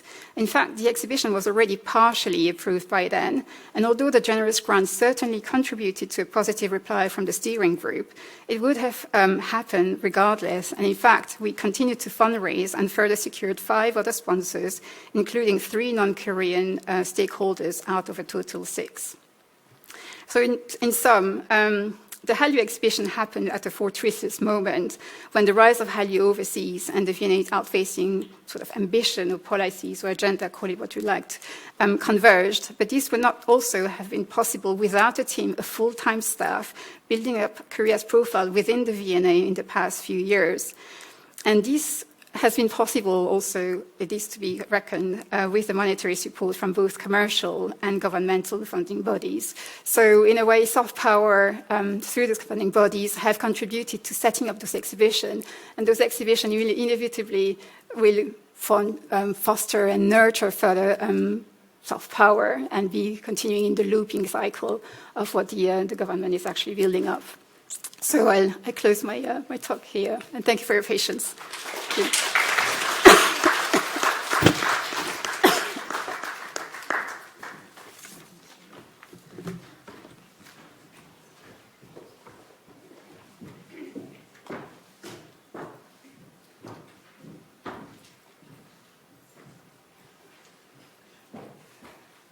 So thank you for the presentation. Our next speaker is Professor Chang Nam-won. She is the professor of the Department of Art History, Liberal Art in Ewha Women's University in South Korea. She's also the director of Ewha Women's University Museum, and she majored in Chinese literature at the undergraduate level in Ewha Women's University and studied the history of Korean ceramics in her master's and doctoral programs.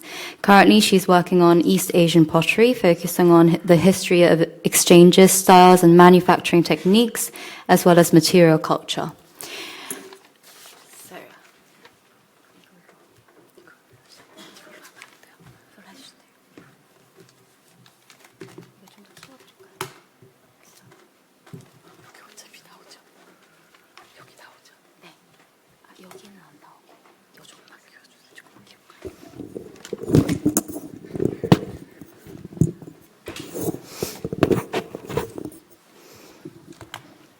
Hi everyone.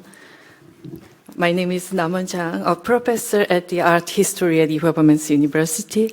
I would like to thank Dr. Charlotte Hollick for inviting me to speak the conference today. I also want to thank the SOAS staff and the faculty who put their efforts into organizing today's event. In this session, I would like to discuss British understanding of Korean ceramics in the late 19th and early 20th centuries. I would like to start by sharing with you historical overview of our British interest in Korea. There are various occasions that heightened British interest in Korea, but I want to highlight some information on ginseng. Ginseng was introduced in London around 1617 by the East India Company, which was stationed in Hirado, Japan. Nevertheless, as ginseng rose to prominence as a globally recognized produce, Korean also began to be known by the Western world. The Journal of the Royal Geographical Society of London, which was published in 1866, labeled Korea as a country of ginseng by starting at ginseng, commonly used as medicine in East Asia, is mostly produced in Korea. Anthropological interest and information about Korea also increased. After the signing of the Treaty of Trade between Korea and Britain in 1884, the British Empire profit from trade with the Korean increased. And William George Ashton and Ernest Mason Seto, who was diplomat and scholar of Japan, introduced Korean potters who relocated to Japan in their publications. Meanwhile, after Joseon opened its port in the late 19th centuries, people from diverse professional fields visited Korea for business or for personal expedition. Western diplomats, soldiers, missionaries, and educators also came into Korea. As a result, many records on the geography and customs of Joseon were produced by these new visitors. The pictures on the left, luncheon hosted by Joseon officials. This pictorial record was published on the London News in 1894. In addition, Britannia produced a map of Korea as part of their collection of information on world geography. The map on the right is one example produced in 1894. It could be said that more detailed exploration of Korea was conducted by the British due to such cartographic objectives. Among the many British visitors to Korea, Isabella Bird Bishop may have had greatest impact in promoting Korean in Britain. Bishop was a British geographer, and after her first visit to Korea at the age of 64 in 1894, she traveled through Korea on the 4 more occasionally until 1897. Korea and Her Neighbors, a book on Bishop's own experience in Korea, became a bestseller in Britain, and it is believed that his volume greatly contributed to the wide recognition of Korea in Britain. In particular, Bishop had the chance to see the working environment of royal potters and kilns used to produce royal ceramic when she passed through the city of Yeoju and Yangon-gun district. In her book, she also mentioned where kaolin used in royal kilns was sourced from. Old Korea by Elizabeth Kiss and Hesper Kiss sisters is also noteworthy. This book introduced Korean culture and customs to Europe through elaborate colored woodblock prints. There is not much information on ceramics in this volume, but on 2 illustrations below, we can see typical household furniture as well as various types of diverse shape of ceramic tableware used in daily life, such as white porcelain and earthenware. The second topic, I want to discuss the British collections of Korean ceramics from the late 19th to early 20th century. The Joseon government first established official relations with the West in the late 19th century. As a result, a new open-door policy, a large number of Westerners visited to Korea and began to collect Korean ceramics both directly and indirectly. While the Japanese had already begun to purchase Goryeo celadon from the early 19th century, Westerners who visited Korea started to collect Goryeo celadon from the late 19th century. In particular, after Korea first participated in 1893 Chicago World Exposition, a world affair may have contributed to the further distribution of Korea heritage in the West. Moreover, information on the Korean ceramics were introduced to Britain by the Japanese, who has close relations with Britain and Korea. This album is the Japan-British exhibition photo album, which was published by the Japanese Residency General of Korea in 1909.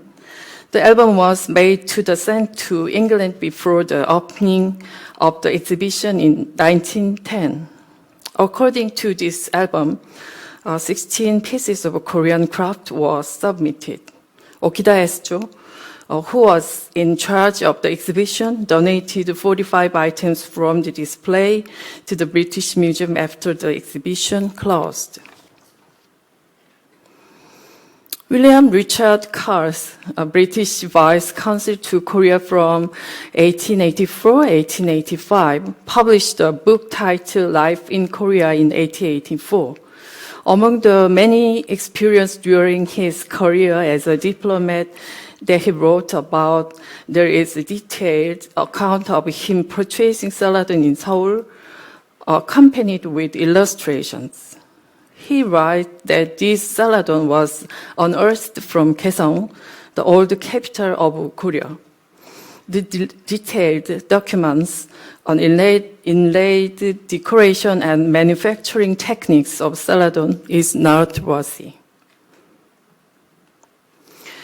Thomas Waters, another diplomat, also collected ceramics. He served as acting Consul General in Joseon from 1887 to 1888 and donated his Korean collection to the British Museum in 1888. There are 10 pieces of Korean ceramics in his collection, among with Korea celadon and few Joseon Bunwon porcelain that were produced in royal kiln are good quality. Apart from this, the rest are poor quality blue and white, most likely produced in local kilns. Furthermore, I would like to highlight ceramics collections of soldiers. August Wollaston Frank's Oriental ceramic collection was introduced in a catalog. In a revised edition of the catalog published in 1878, 7 pieces of Korean ceramic were introduced. However, only one tempered blue and white porcelain was genuine Korean piece made in one of the regional kilns. William George Kynaston Brown was a surgeon and captain in the British Royal Navy. Among his collection, there is a ceramic piece gifted from Min Young-ik, Korea government official, and most of the porcelain was high quality, Bunwon-fired blue and white. George Eumenopoulos was businessman and Orientalist. He was famous to the Chinese ceramic collection and was founding member of the Oriental Ceramic Society. His collection was also published in catalog in 1928. He donated over 36 Korean ceramics from his remarkable East Asian collections to the British Museum in the early 20th century. Some objects were purchased by the other museums as well. In the early 20th century, British couple Aubrey and his Elizabeth Leblanc traveled to the Far East, during which time they visited Korea and purchased about 100 pieces of ceramics. The Leblanc had an exhibition titled The Leblanc Collection of Korean Pottery in 1914, and this became a first British exhibition in Korean ceramics. The first Korean ceramics catalog was then published in 1918 after this exhibition. The Leblanc collection was later acquired by the V&A. I believe that such exhibition as the publication of a catalog solely focused on Korean ceramics served as opportunities for Korean ceramics to be perceived as not only ethnographical objects, but also the artworks. The activity of Stanley Thomas Smith, laborant and missionary to the Korea, has recently been studied. He came to Korea as a missionary, and his activity took place most around the Ganghwa Island, where the Korean headquarters of the Anglican Church of England was located. There was many historical sites and Korea tomb in Ganghwa Island, since it was old capital of Korea Kingdom during the Mongolian invasion in the 13th century. Not surprisingly, Stanley's ceramic collections started in Ganghwa Island. Anglican missionaries' academic interest in Korean history and culture expanded to the field of Korean arts and crafts. It could even be said that the Anglican Church of England also played a role in the collecting of Korean ceramic and the dissemination in Europe.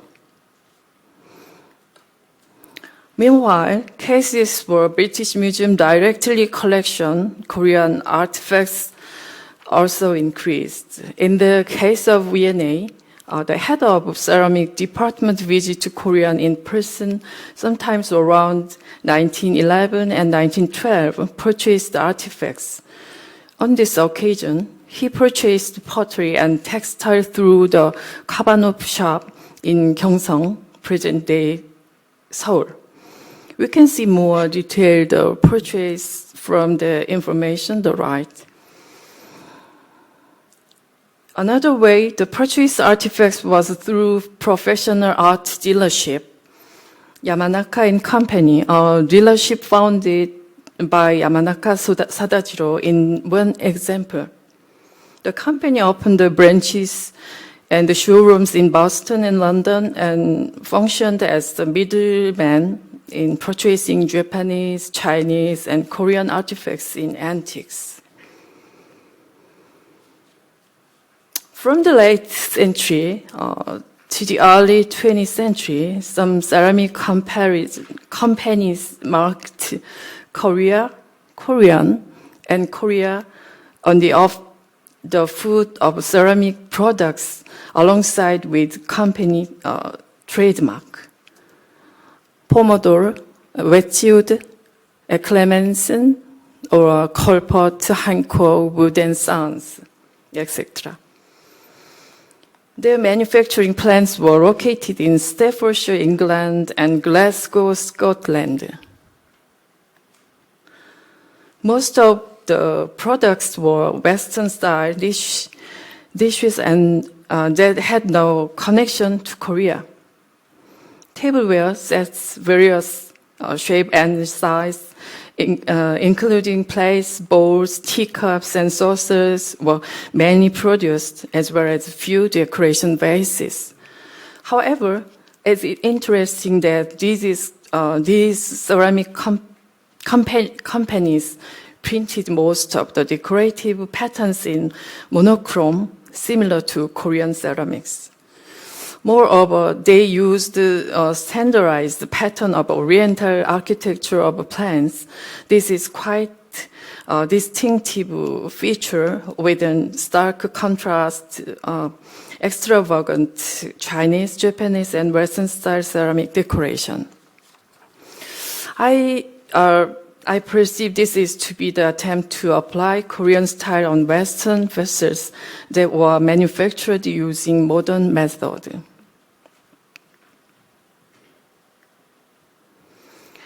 The number of Korean ceramics located in UK is not small. In comparison on the many Europe countries that had established and maintained diplomatic relations with Korea in the late 19th century and early 20th century. According to the statistics of Overseas Korean Cultural Heritage Foundation, as of January 2023, there are 12,804 Korean artifacts in 31 collections in the UK. In recent years, extensive studies on Korean ceramics collected by Britain in the modern period are being conducted. However, a large amount of undeciphered archival materials and comparative analysis to be done on the object remain. In the early years of collecting Korean ceramics, there were treated ethnological data. However, they were gradually recognized and perceived artworks and exhibition and publications fine-tuned information of Korean ceramics. British understanding of Korea also came to be directly expanded from travels to Korea rather than depending on a secondary transmission on information from China or Japan. Furthermore, this awareness was extended to the heightened interest in Korean among professional collectors and art museums. the cultural historical positions and attributes of British collectors and their perceptions on Korean ceramics in the late 9th and early 20th century would have shaped the foundation of British understanding of Korean art and ceramics today. This is the end of my presentation. Thank you for your listening. Thank you very much.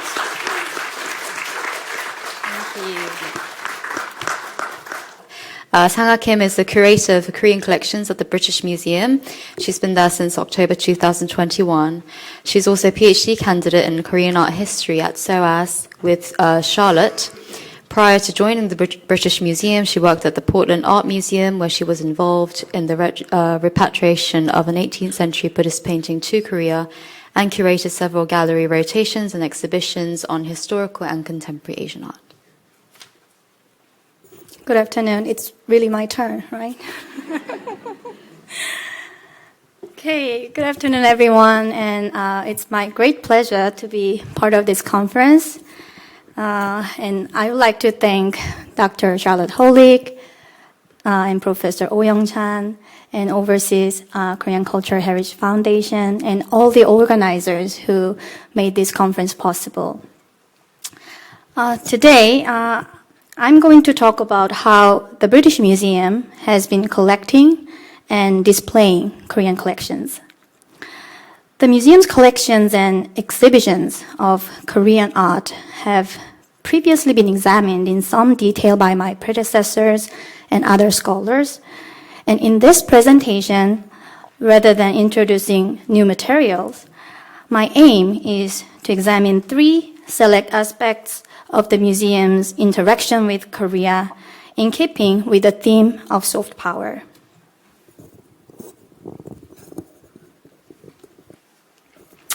First, some background on how the museum was established. The British Museum has a universal collection of world culture. It was founded in 1753 by an act of parliament to house the collection of Sir Hans Sloane, a physician and antiquarian.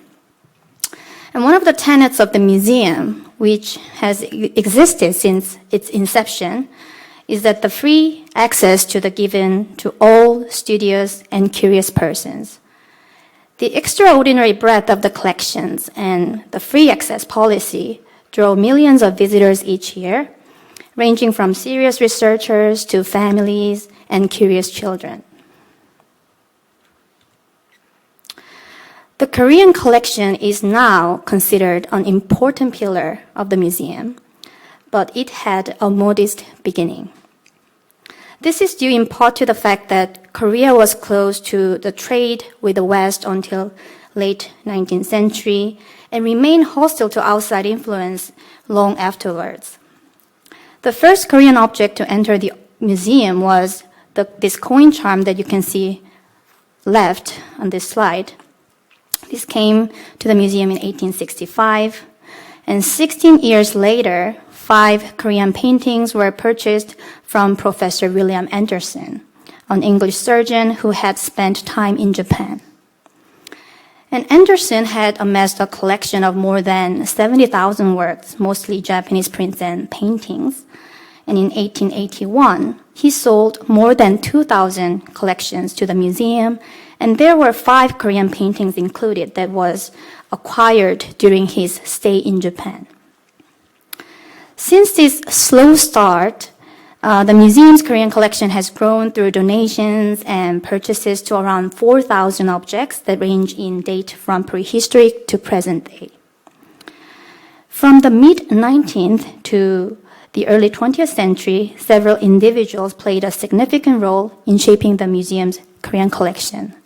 I believe Jang Nam-won 교수님 explained a lot in her previous presentation about the collectors.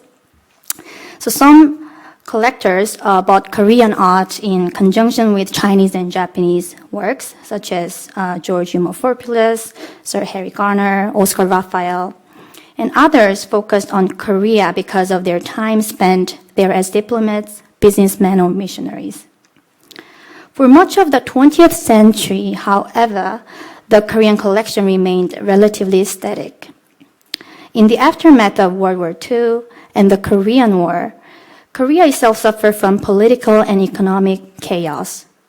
And here in London, there was no curator with Korean expertise, no gallery, and no strategy. But the situation changed dramatically in the 1990s, as we will see. Now, to return to the topic of soft power, viewed through the lens of three select moments or aspects of the museum's interaction with Korea. The first moment came in 1910 with the donation of about 45, 50 Korean objects that had been displayed at the Japan-British exhibition held in London that year. Ogita Etsuzo, a Japanese official associated with the exhibition, made the gift. The date is significant as 1910 is the year Japan formally annexed Korea as part of its expanding empire. The works displayed in the Korean pavilion at the exhibition were thus in the context of a colonized territory. 8 years earlier, Japan had formed a strategic alliance with Britain, a partnership that contributed to Japan's victory in Russo-Japanese War, and more generally bolstered Japan's new status as an imperialist power. The 1910 exhibition aimed to strengthen this alliance between Britain and Japan. And in this exhibition, this features some older historical Korean objects, particularly ceramics of great beauty and value. But those had to return to Japan afterwards, presumably because of high market demands there. The donated objects are all from the 19th and 20th centuries, and most of them are ethnographic items. So in this slide, the right part shows some objects from this donation. At the top, you can see the registration record, and then it shows there were life-size mannequins wearing traditional clothing, and also a model house.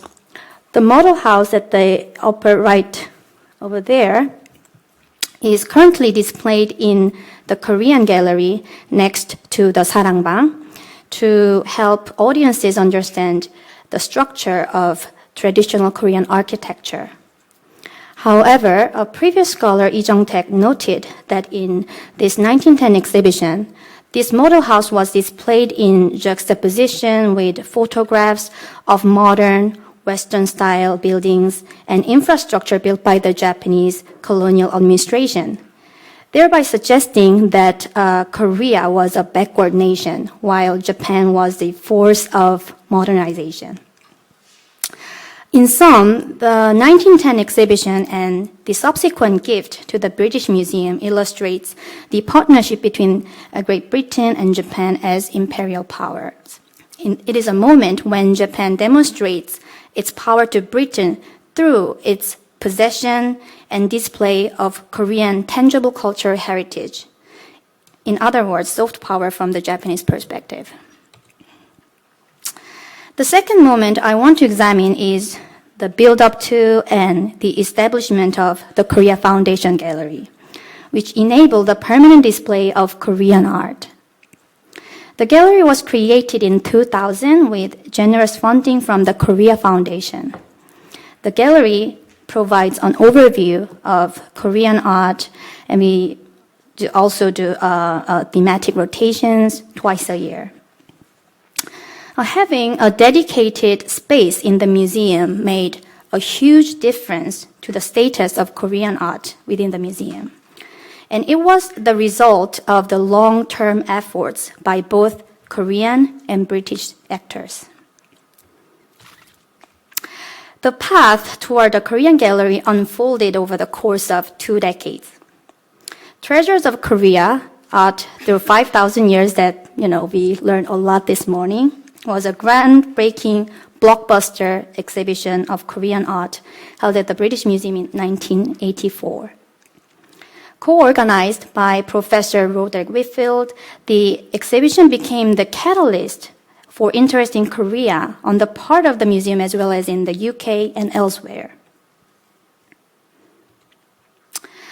A time to celebrate the centennial of the diplomatic relation between Korea and the UK. The exhibition included 265 works, in which 38 objects were designated as national treasures. As the first major exhibition of Korean art, showing these many treasures in Europe, this exhibition was covered enthusiastically by the press, and it attracted around 50,000 visitors and was considered a major success. So this is the photos of the exhibition. Dr. Charlotte Holig mentioned about this exhibition a lot, so I will not go to detail. So here, the tangible cultural heritage displayed in this show emphasized two core concepts: the longevity of Korean culture, stretching back millennia before the Japanese occupation and Korean War, and also the extraordinary achievements of Korean culture reflected in these spectacular objects. Many contributors that made this exhibition possible. First, catalog authors and curator Professor Whitfield and Professor Roger Gopper of the Museum of East Asian Art in Cologne, ably assisted by Professor Young-suk Park, provided in-depth historical analysis that would become foundational for a generation of academics, students, and curators. The museum director at that time, Sir David Wilson, had helpful diplomatic contacts in Korea. Also, Sir John Morgan, who had been ambassador to Korea in the early 1990s, supported this exhibition and with the mission to introduce Korean culture to British audience. After the success of this exhibition, the museum reviewed its policy on Korea and resolved to expand its collection. Dame Jessica Rawson, then keeper of the Department of Oriental Antiquities, discussed how to foster relations with Korea in one of her reports. This expression of interest was accelerated and reciprocated by the enthusiasm of the Korean side. For example, the then Director General of the National Museum of Korea, Dr. Han Byung-sam, who had a close relationship with the BM Director, Sir David Wilson, expressed his support for a Korean gallery, as did several government officials.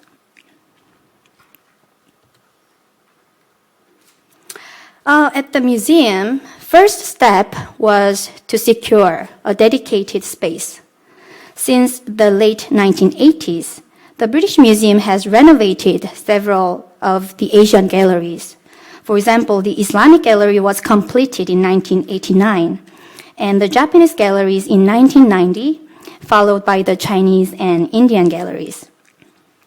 With the promise of support from the Korea Foundation, the museum decided to create a Korean gallery in the space occupied by the library. And after the British Library moved to St. Pancras in 1998, the Korean gallery was placed in the King Edward VII building on the level between the Chinese and Indian gallery and Japanese galleries that you can see in the red highlight. So, Korean concerns played a major role in shaping the gallery design.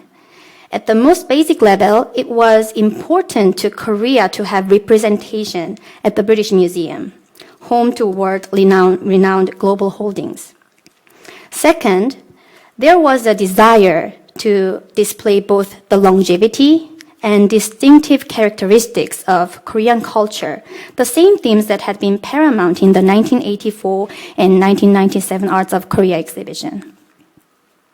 Longevity was addressed in the gallery by a chronological display of ceramics dating from the 5th to the early 20th century, that is from the Three Kingdoms period to the late Joseon period. Korea is proud of its long history of sophisticated kiln technique, and second only to China in the development of high-fire stoneware and porcelain. Also, an architectural reconstruction of a sarangbang that you can see from the right photo was a brilliant solution to the desire to display unique Korean aesthetics. Built by carpenters and other craftsmen from Korea, this sarangbang replicates a typical scholar's room of the late Joseon period. Much beloved by museum visitors, it allows them to experience the spatial context in which the art objects in the gallery were originally viewed and used and consumed. The chronological display of ceramics and the sarangbang remain the backbone of the gallery today. In addition to funding from the Korea Foundation, the gallery benefited from the generosity of private individuals as well. Han Kwang-ho, a Korean businessman and avid art collector, contributed to the creation of a purchase fund. This made it possible to acquire historical works of exceptional quality, such as this famous moon jar, which is now considered one of the star pieces of Korean collection at the British Museum, and now you can see this piece at the V&A's Hallyu exhibition. Korean partners continue to play a central role in sustaining and improving the Korean gallery. In addition to assist for the renovation of the gallery in 2014, the National Museum of Korea offers long-term loans that enhance the breadth of the gallery display. The current loans are this Iron Buddha that welcomes visitors right inside the gallery entrance, and a group of 50 ceramics from the Shinan shipwreck. Also, in 2017, Amore Pacific, a leading Korean cosmetics company, awarded the museum a 5-year grant. The Amore Pacific project funded a full-time specialist in Korean painting conservator, the first such position outside Korea, as well as all conservation materials, collections assessment by visiting scholars, workshops, and symposium. As a result, several paintings were restored that previously could not be displayed. And 8 paintings that have been conserved by the museum's conservator, Dr. Mi-jung Kim Merande, are now on display. This ongoing warm support from Korean government agencies, private individuals, museums, and corporations has been indispensable in creating and sustaining a world-class Korean gallery. Such support also ensures that Korean concerns are reflected in gallery programs. The third element I want to discuss is the BM's activities toward the creation of Korean gallery and collection. After securing this promise of funding for the gallery, the museum determined to have a member of the Asia department develop expertise in Korean art. In 1990, Jane Portal, then a young curator, now the keeper of the Asia department, was sent to Korea for a summer intensive language course. And it was the first of what would be many trips.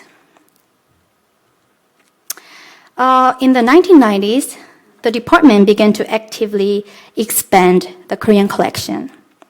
One strategy was to focus on 20th century objects.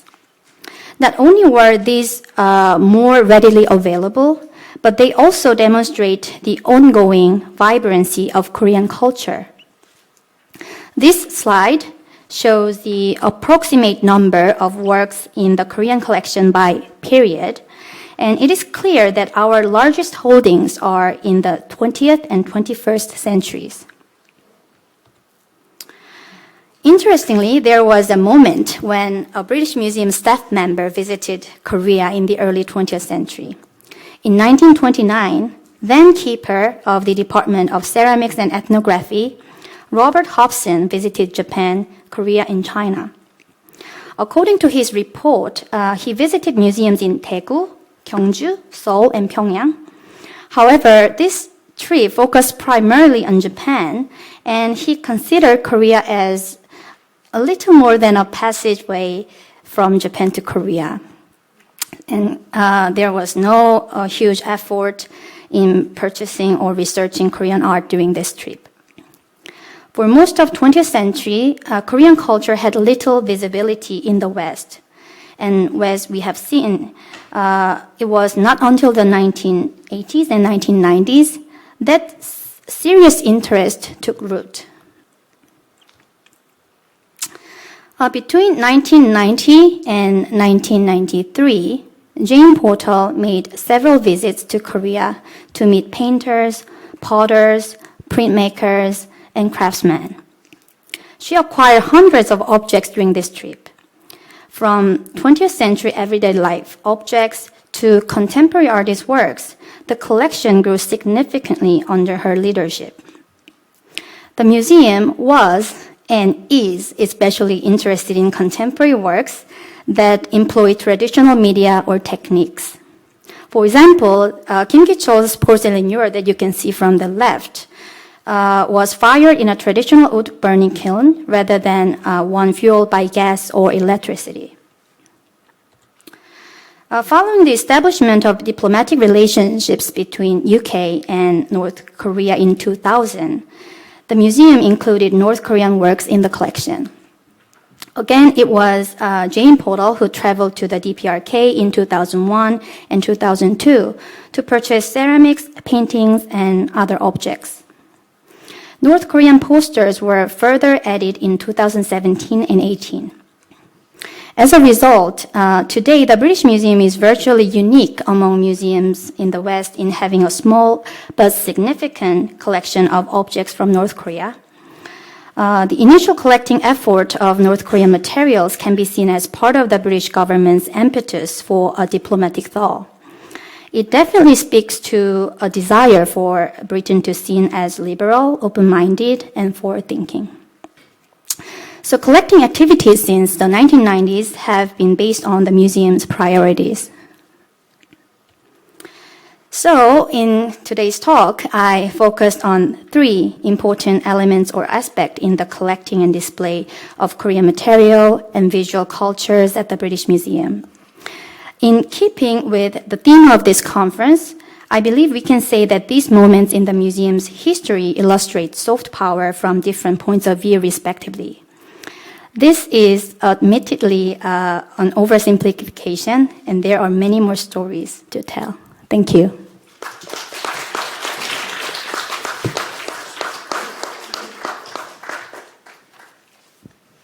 Thank you.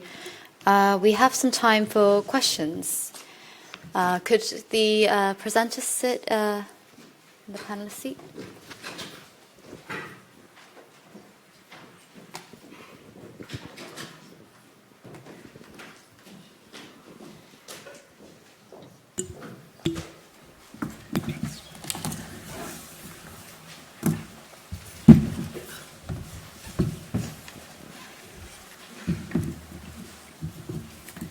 Okay, do we have any questions from the audience?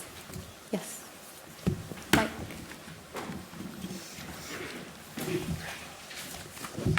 Well, thank you very much for the wonderful, in the first place, Charlotte Horlick to organize this very insightful and wonderful conference, inviting leading Korean scholars in this field, and we can discuss. And I just wanted to say these 3 presentations of these each museum, British Museum, V&A, and from Seoul, Professor Chang Nam-won, Ewha University. These are all very important aspects of how Korean art should be displayed and informed to visitors to know about the Korean traditional history as well as contemporary Korea. And that is the core of any museum, to not only just educating, but also aesthetically to understand that particular culture. In that sense, all 3 of them showed us they are all successful. And I'm always very impressed to go around the world museums, and I have seen quite a lot, and we can learn from other culture as well. And for instance, when we see National Gallery or New York Museum of Modern Art, of course, they have enormous masterpieces, and learned curators have easier work to display these. But our Korean culture, we have not that many we can display in the West. But in Korea itself, recently, where I went 4 years ago, once again, various museums in national museums and private museums in Korea, I was quite astounded how brilliantly they displayed. For instance, the national museums in Seoul and Daegu and Chuncheon and Gyeongju, Gwangju, Jeonju, all brilliant. And why it happens like this? First of all, to display in a museum, three important elements I would like to point out. Firstly, you have to have excellent curators and who have understand aesthetic values as well.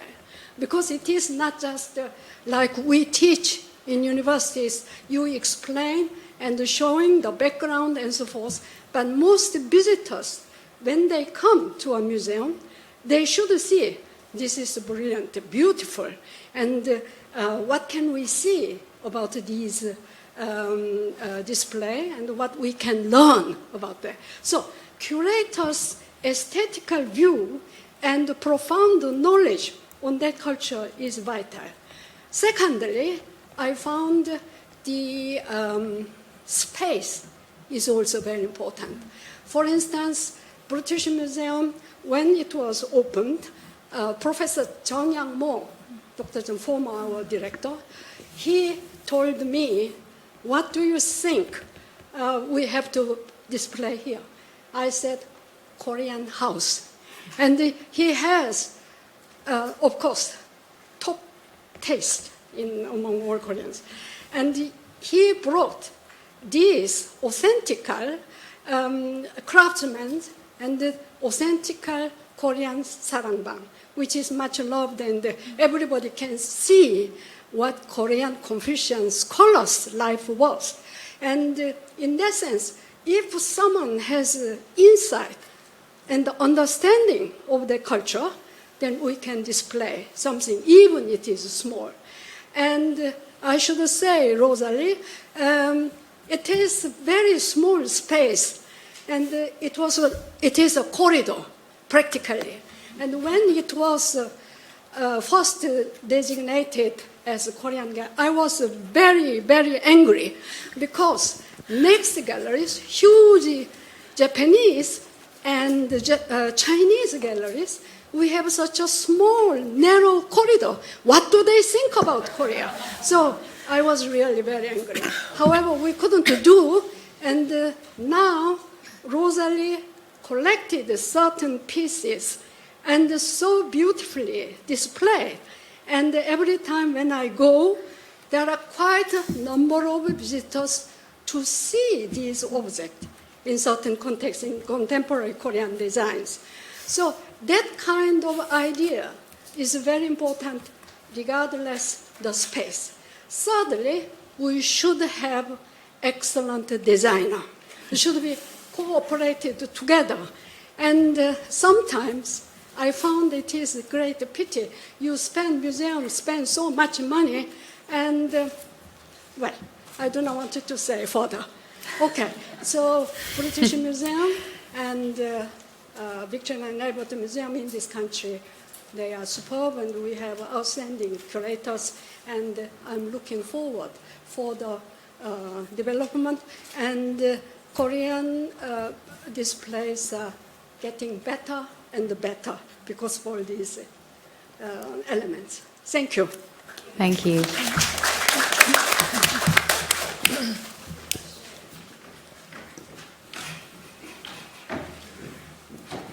Yeah, thank you so much. I think my question is for for all of you, and thank you, Rosalie. I just visited the Korean Wave exhibit 2 weeks ago, and congratulations. It was so much fun as a super fan of Korean culture, but also as an academic. I just want to bring back this issue of art, diplomacy, and also soft power, because soft power is a concept that came from international relations, really.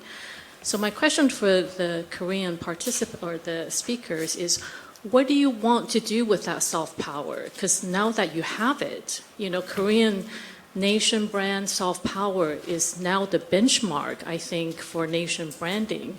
So you have the soft power, you have the recognition, you have status, you have respect, but exactly what is that power and what do you want to do with it? Because it is ultimately a concept from international relations. We're talking about foreign policy. So is that the ultimate goal of South Korea, to use soft power for something else? So I'm just trying to figure out what is the outcome of this soft power. Right. Can I just offer a quick translation before you answer?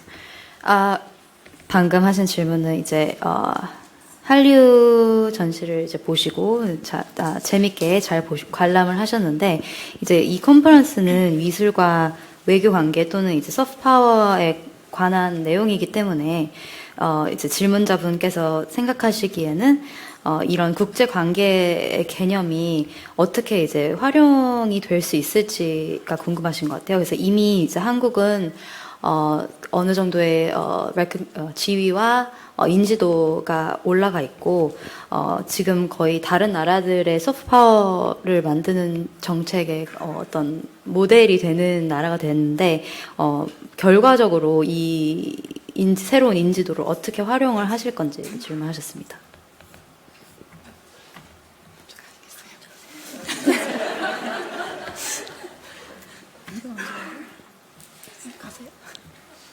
Okay. I will. I think there is a misunderstanding in understanding what soft power might be for a museum like the V&A. It is true that soft power has brought us to where we are today now at the V&A, but at the same time in Korea, the V&A is not really well known, and compared to Japanese and Chinese collections or Indian collections for that matter, it is not a large part of the collection, as one of the person in the audience has mentioned earlier today. And so I think it's for us to be able to just keep the momentum and continue to build visibility for Korean culture in order to be able to foster a better understanding, which is ultimately part of the diplomacy. But I think for the art world, it is important to keep the momentum because in the scope of the museum, for example, at the V&A, there probably won't be a Korean exhibition of this scale for the next probably 4 or 5 years. We have already a schedule that is prepared well in advance, and we can tell you that in order to be able to have Korea coming back into the foreground, it's going to be probably another 10 years. And so having this the soft power doesn't really enables us to do much more, but what we could do is just to continue build up on that momentum, push anything related and help any sort of endeavors that is existing within the country and support those. And particularly in the context of the V&A, because we are really putting emphasis on education, we are developing a lot of programs that is in reach with regional high schools, regional beginning of universities, whereby we hope to incorporate more of the Korean programs and design, for example. And so, for example, we had a workshop on webtoons and design, and it was one of the most attended events online. So we had universities and schools from Australia all the way to the US attending this event. So it's just making sure that this moment keeps being visible, being online. So that's why I was doing my presentation on being expanding the collection, make it visible on the gallery, expanding online presence, and expanding then the public events, because that's the way for us to make use of that soft power and make sure that it doesn't drop from the V&A's kind of storyboard, because it still remains one of the tiniest collection. Okay, just to briefly translate. 생각보다 한국에 대한 인지도가 그렇게 다른 나라에 비해서 크지가 않다고 말씀을 해주셨고, 또 이제 어떻게 활용을 한다기보다는 그걸 이제 계속해서 유지를 해가고 이제 박물관 내에서의 컬렉션을 더 키우거나 아니면은 대외적으로 교육 프로그램 등을 더 늘려가는 방식으로 진행을 하고 계시다고 하십니다. 그리고 또 사실은 이 정도 규모의 한류 전시 같은 규모의 이제 한국 관련된 전시가 또 다시 나오려면 한 10년 정도 이상 걸릴 정도로 사실은 좀 그걸 어떻게 직접적으로 활용할 수 있는 부분은 한정되어 있지만, 그래도 최근에는 이제 V&A 같은 경우에는 교육 프로그램이 사실은 큰 부분이기 때문에 어린 학생들 교육을 하거나 아니면 대학생들을 위한 교육 프로그램들을, 예를 들어서 웹툰 워크숍 같은 거를 열면서 그런 식으로 지금 열심히 쌓아간 인지도를 유지하고 조금 더 발전시키는 방향으로 일하고 계시다고 합니다. 제가 간단히 조금만 선생님 말씀에 매우 공감합니다. 저도 한류 전시를 굉장히 재미있게 봤고 그 안에서 한참 시간에 빠져서 뭐 이렇게 참여하기도 했었는데요. 그런데 한편 드는 생각은 이 한류가 얼마나 갈 수 있을까, 이런 상태의 한류는 얼마나 지속될 수 있을까 하는 염려, 걱정도 아마 여기 같은 생각이실 거예요. 결국은 이런 거대한 유행, 그리고 겉으로 막 이렇게 팬시하게 사람들을 이렇게 현혹한, 이렇게 매력적으로 다가오는 어떤 한류의 모습 이면에 혹은 그 바탕에 지금 우리가 여기 모여서 한국에 대해서 생각하고 또 여러 가지 정책을 논하고 또 이렇게 교육을 어떻게 할 것인가, 또 민간 차원의 어떤 일들을 할 수 있는가를 이야기하는 게 결국은 소프트 파워라고 생각을 합니다. 그래서 그런 지속적이고 또는 개방적인, 그리고 그러면서도 굉장히 좀 다변화된 어떤 활동들을 굉장히 뭐 이런 대중문화로 이렇게 겉으로 보여지지만 안에서 굉장히 학문적인 무언가를 계속 쌓아 놓는다든가 이런 작업들이 다각적으로 이루어지지 않으면 이 한류를 든든하게 떠받치는 게 쉽지는 않겠다. 특히 해외에서 이렇게 너무 고생하시는 걸 보니까 마음이 굉장히 참 짠하고 안타까운 마음이 상당히 들거든요. 그래서 국내에서도 정책적인 부분, 또 민간의 부분 여러 가지가 함께 합쳐져야 되지 않을까 이런 생각이 좀 들었습니다. Just to give you a translation of that. Professor Chang Nam-won also really thoroughly enjoyed the Korean Wave exhibition at the V&A, but that also got her thinking about the longevity and the consistency of this interest in Korean culture and Korean heritage. And although this kind of major trend and stimulating attraction of Korean entertainment and Korean culture may be a very significant feat, she believes that these discussions on the future of Korean culture or the directions of Korean soft power, like this conference here, will hopefully contribute to the sustainability and the diversification of academic discussions and possible government diplomacy and also agendas that will help strengthen Korean interest in Korean culture. So I'll add briefly. I strongly agree with both Rosalie 선생님 and Chang Nam-won 교수님. And, as I mentioned in my presentation today, the British Museum has a long history, but the visibility of Korea was quite a recent thing. So I think we really need to grab this opportunity to increase awareness of people's understanding of Korean culture, because I think when we see beautiful objects, everybody knows, right? And then if you really like that object and then you want to know more about what's behind, beyond that object, and then you can learn about the culture, you might learn about language. So I think that's one thing that the museum can do. And yes, so we also try to. Recently, I'm very happy because I got lots of requests from like school tour, and then, now Korean Gallery is kind of far from the main entrance at the British Museum. Now I see lots of people holding their map, and then, do you know where the Korean Gallery is? It's like, good, you came here. So like, I'm very happy that more and more people are actually interested in Korean art, and then they want to know more about that. So I really enjoyed Hallyu exhibition because we have 2 museums that represent Korean culture in London. I think now we are displaying Joseon period paintings a lot. So like, I think when V&A are showing more contemporary, vibrant culture, the British Museum can show more history, right? So we can complement each other, and then I think that's what we should consider, and then how to maintain this stream and then make the synergy effect. 네, 그래서 김상원 선생님도 이제 사실 한국 미술이나 한국 문화가 사실은 외국에서 영국에서는 최근 들어서 좀 대중들에게 많이 노출이 된 거라고 하시면서 이제 앞으로 계속해서 이런 의식과 관심을 키워가야 한다고 하십니다. 그리고 또 이제 박물관의 역할 중에 하나가 이제 사람들이 아름다운 뭐 유물이나 물건을 보고 그거에 대한 관심의 폭을 넓힐 수 있는 계기가 될 수 있기 때문에 그러한 이제 역할을 계속해서 지속해야 된다고 하시고요. 또한 이제 최근에는 선생님께서 느끼기에는 이제 적극적으로 한국관을 찾아가는 이제 대형박물관 관객들이 많아지면서 그걸 피부로 느끼시는데, 앞으로는 뭐 예를 들어서 V&A에서 이제 조금 더 현대적인 문화나 유물들에 대해서 다룬다면 대형박물관에서는 조금 더 이제 역사적인 부분을 다룬다든지 하는 방식의 박물관 간의 협동 같은 것도 또한 도움이 될 거라고 생각을 하십니다. Okay, I think we are set for coffee now.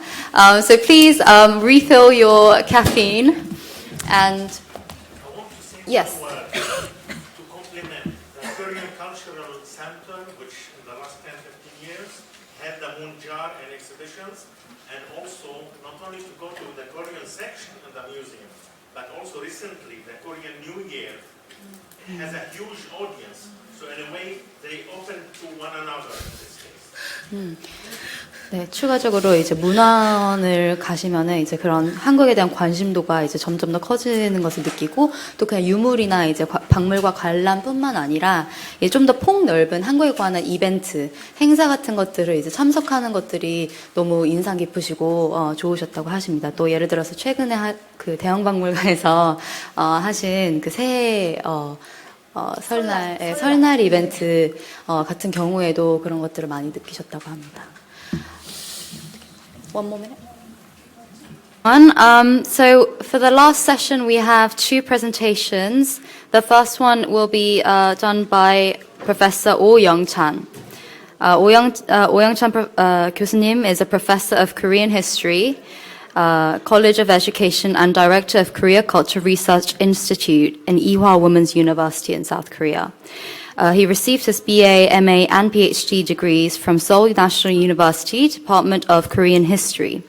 Since 1997, he has worked as a curator at the National Museum of Korea for 16 years. His primary research is Korea's ancient history, focusing on the Han Commandery, and he has also been interested in the history of museum in Korea. Among his many publications are a study of Lilang Commandery in 2006, a study of Joseon Government General Museum in 2022, and one in English, William Gowland's Korean collection at the British Museum in 2010.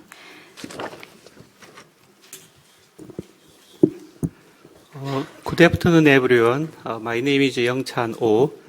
I'm pleased to present my paper on colonial museum and soft power at SOAS.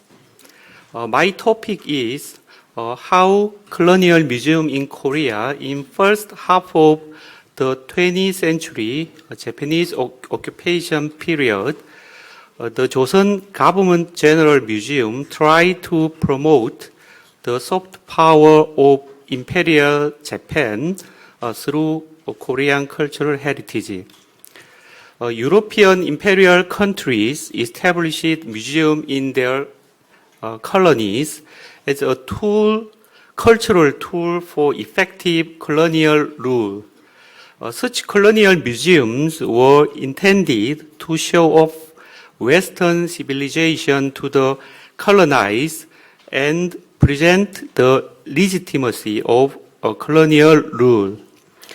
Imperial Japan also established museums in its colonies, model of the precedent of these imperialist countries.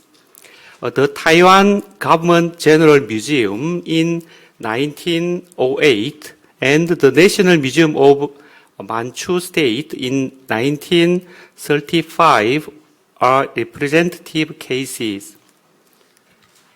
The Joseon Government General Museum was built in 1915 inside Gyeongbokgung, the former palace of the Joseon dynasty. Imperial Joseon gave this colonial museum the function of preservation and management of colonial cultural heritage. In addition, the museum was responsible for introducing the culture of Joseon to Europe and the United States. The culture of Joseon, which was a hermit kingdom before it was colonized by Japan, began to be known to Europe and the United States through expositions held at the end of 19th century. After establishing diplomatic ties with America in 1882, the Korean culture was first introduced to the West at the 1893 Chicago World Fair. Joseon participated in the Paris Exposition in 1900 and the Japan-British Exhibition in 1910. While it participated in the Chicago World Fair and the Paris Exposition under the command of King Gojong, its participation in the Japan-British Exhibition was led by Japan just before annexation of Korea in 1910. At these expositions, the gallery of non-Western regions, including Joseon, mainly exhibited folk and handicrafts, and reproduction was done from colonial and ethnological perspectives. In 1910, Japan invaded Joseon and made it a colony. Then it intended to actively promote the cultural achievements of colonial Joseon to Europe and the United States by actively utilizing cultural heritage. Japan maintained colonialist view of newly revealing Joseon's culture, introducing it to Europe and America on behalf of the Joseon people who could not represent themselves. One of the colonial and cultural projects promoted by the Government General of Joseon was the Archaeological Survey Project. The Government General published and distributed Joseon 고색기 주후, a photo catalog with a luxurious binding to promote the project.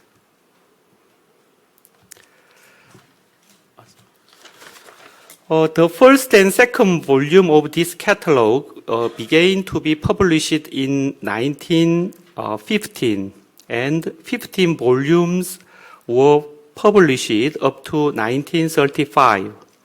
Terauchi Masadake, the first governor General of the colony presented a signed copy of this book to domestic and foreign distinguished guests who visit him, and distributed it to museums and institutions in Europe and the United States.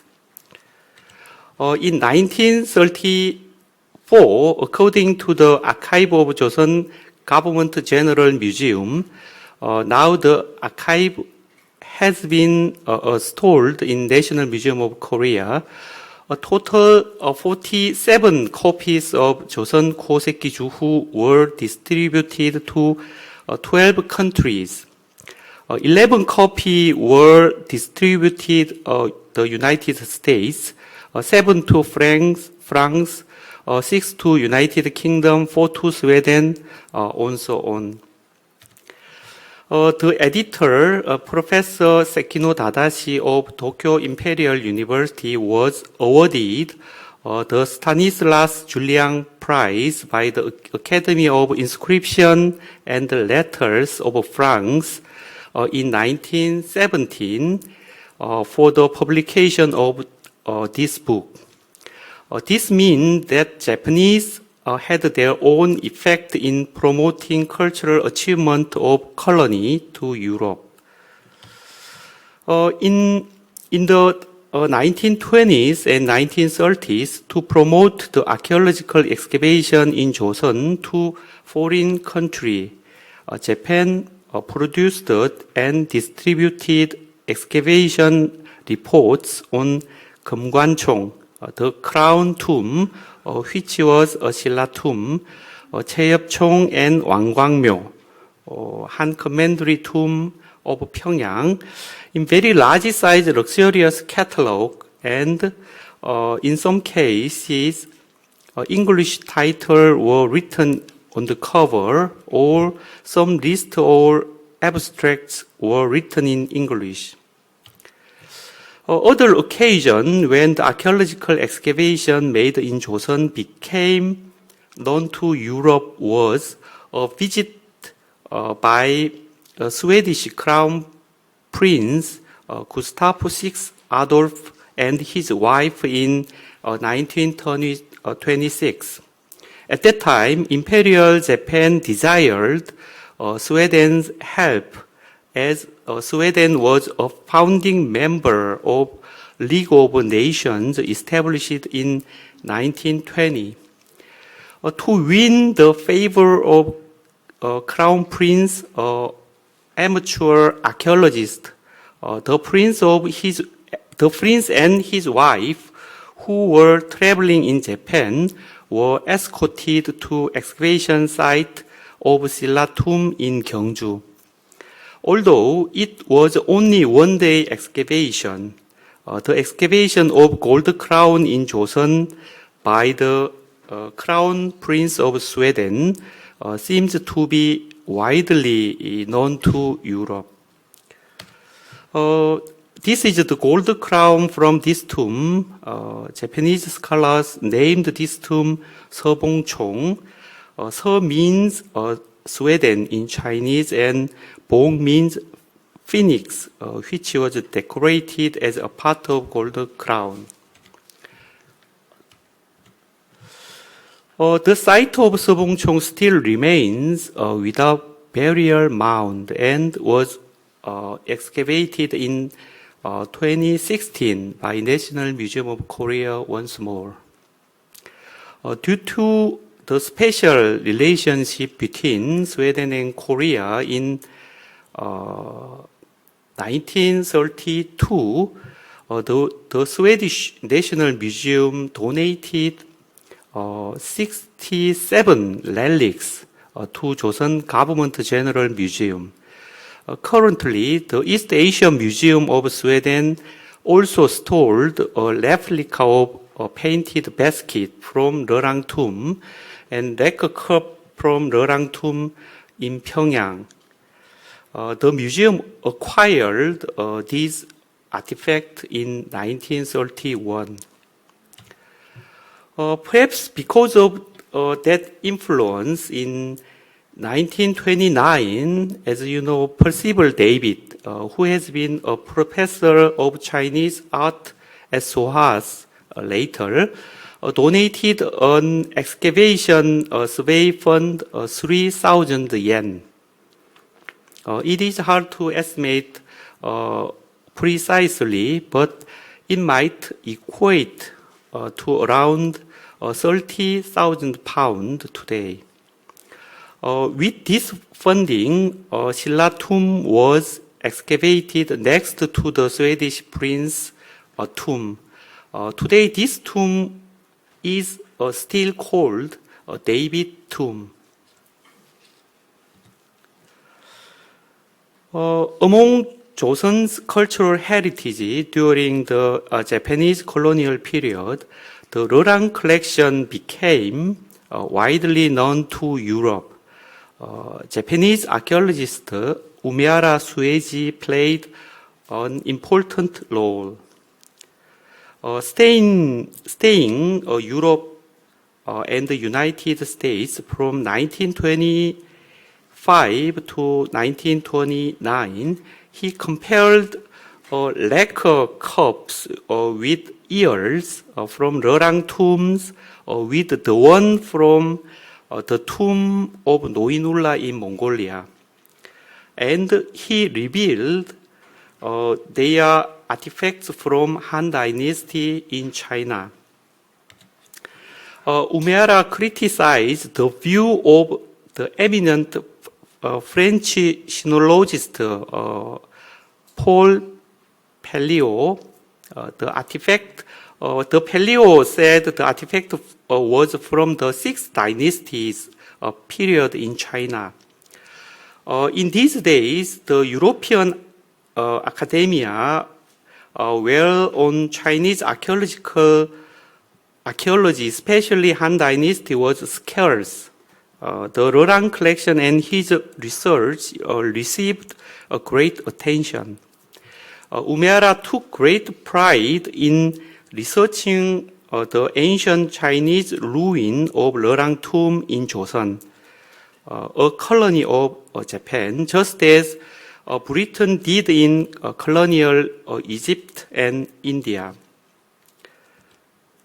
He believed that modern Japan, as a representative of the East, should properly inform the excellent culture of the East to the West.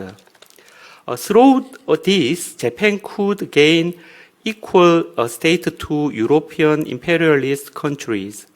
This view on Japanese imperialism was widely circulated at that time.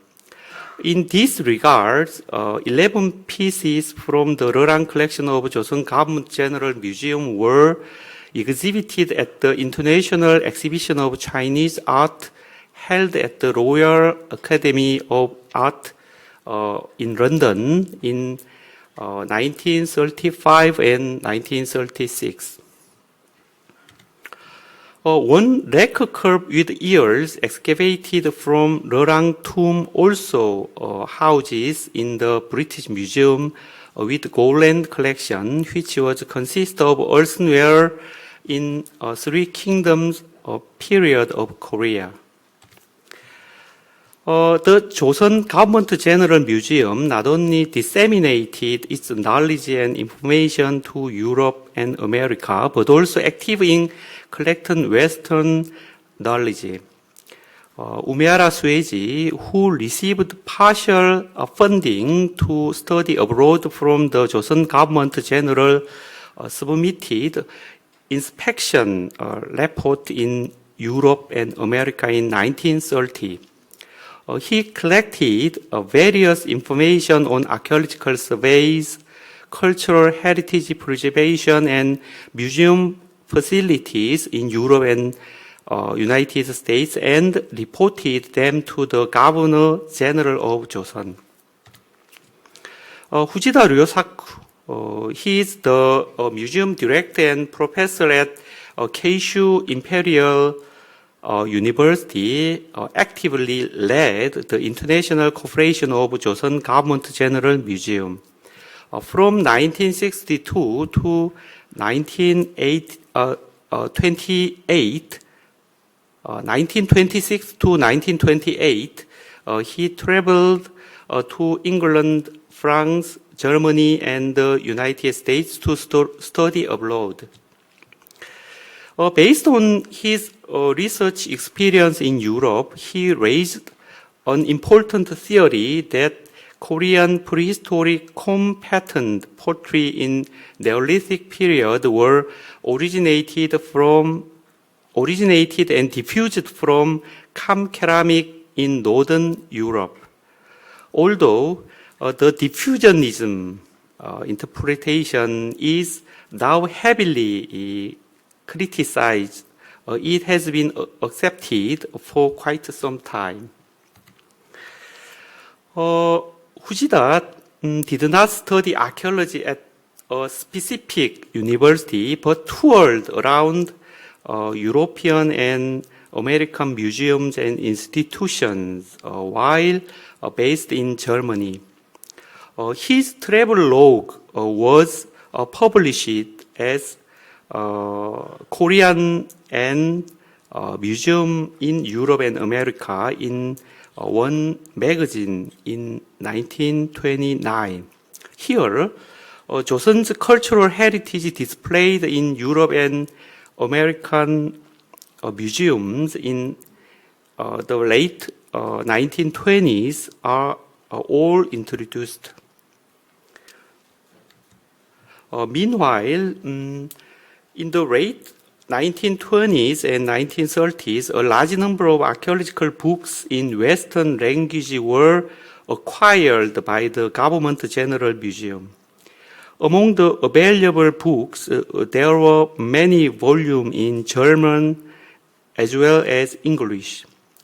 This was due to the influence of Fujita, who studied in Germany. In particular, there were many archaeological books in German published in the early 1920s. They were collected by Fujita during his stay in Germany in 1926 and 1928. In addition, the Government General Museum of Joseon allocated a budget of 100 yen in 1936 for European language academic journals subscriptions.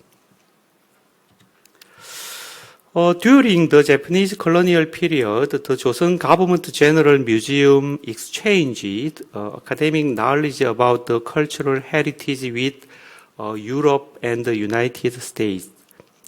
In this international cooperation, cultural heritage and its research contributed to enhancing the soft power of Imperial Japan. In this effort, the concealed plan of Japan was invaded. My conclusion can be summarized as follows.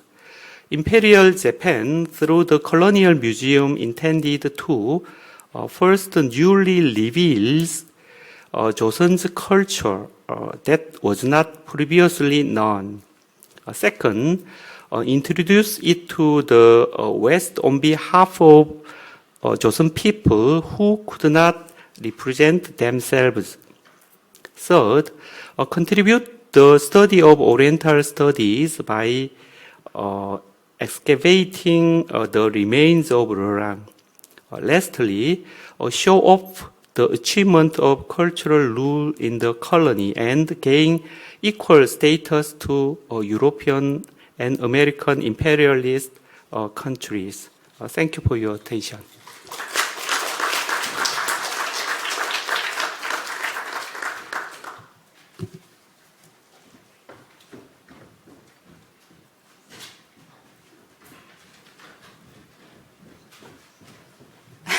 Thank you so much for your presentation. I know it's been a long day, but thank you for those of you who have stayed until the end. I am decorating the finale of today's conference. I'm Jess Sun, and I just finished my PhD with Charlotte on visual representations of the Korean nation state in the 1880s to the 1910s. And as my doctoral dissertation investigates visual representations of the Korean nation state, the relationship between visual imagery and soft power is a theme that I have a very keen interest in. At the turn of the 20th century, new understandings of the nation state were formulated in Korea, and Western modes and customs of visual representation were introduced and adopted in various strands of state and nation building agendas. It also marked the very beginnings of the formation of Korean soft power and national image. Today, I'll be looking at portrait images of King and Emperor Gojong and their political applications at the turn of the 20th century.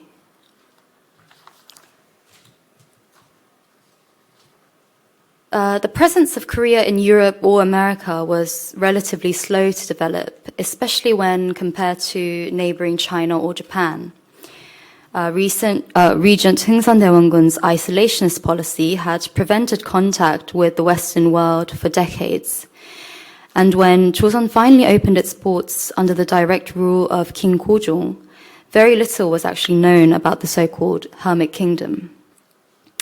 Moreover, the Korean government struggled to clearly demonstrate its independence throughout the 1880s, even after signing several international treaties from 1876. The lack of knowledge and experience with modern diplomacy not only hindered the implementations of the strategic foreign policies needed for Korea, but also slowed down the cultural exchange between Korea and Western nations. In this setting, among the first Korean images that the Western audiences belatedly encountered were portrait images of the Joseon king Gojong.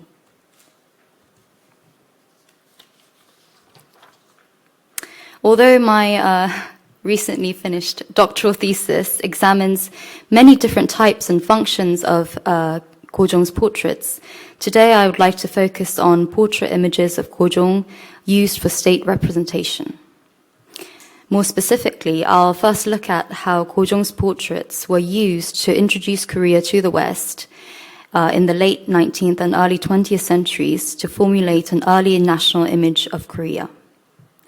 Then I will address how Gojong utilized the opportunity to produce his portraits as diplomatic favors given out to key Western individuals to strengthen Korea's standing in face of threats to sovereignty. The painting of royal portraits, or ojin as they are called, was an integral part of traditional Joseon statecraft that legitimized and strengthened Yi monarchy's heavenly mandated right to rule. The long history of painting and enshrining royal portraits also continued throughout King Gojong's reign, even after the introduction of Western visual media. Moreover, Gojong's official ojin produced in court was still treated as a physical extension of the king and was thus hidden from the public. However, a pivotal change in the perception of royal portraits was slowly but surely taking place from the late 19th century when modern forms of Gojong's portraits began to be publicized and also actively utilized to achieve diplomatic objectives.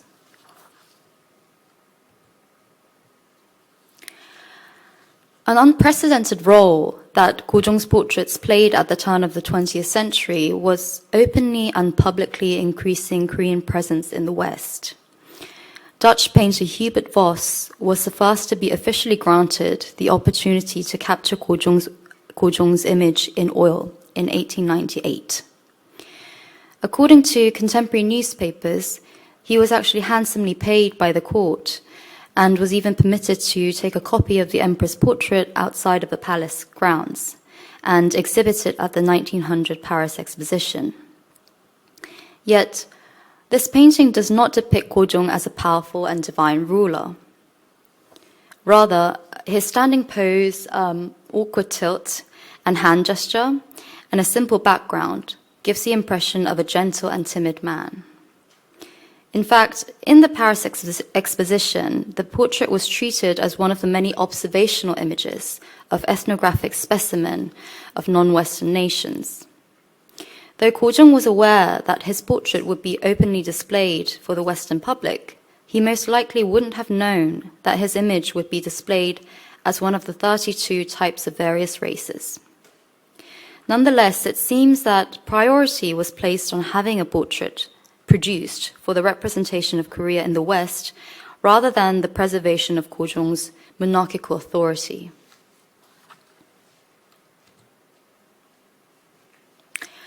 Antonio Schindler's 1893 painting is an earlier painting that also displays similar intentions of representing the Korean ethnicity through Ko Jung's portrait.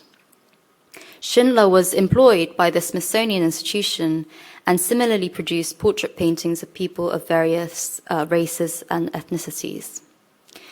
Much like Hubert Voss's painting, Schindler's portrait of Ko Jung was planned to be displayed in the 1893 Chicago World Fair, though there are no official records of it actually being displayed. When compared to Voss's work, however, it is far less accurate in its realistic depiction, and is an overgeneralized image of a Korean king, as the primary aim of depicting a specimen of the Korean ethne did not require detailed accuracy in capturing individual likeness.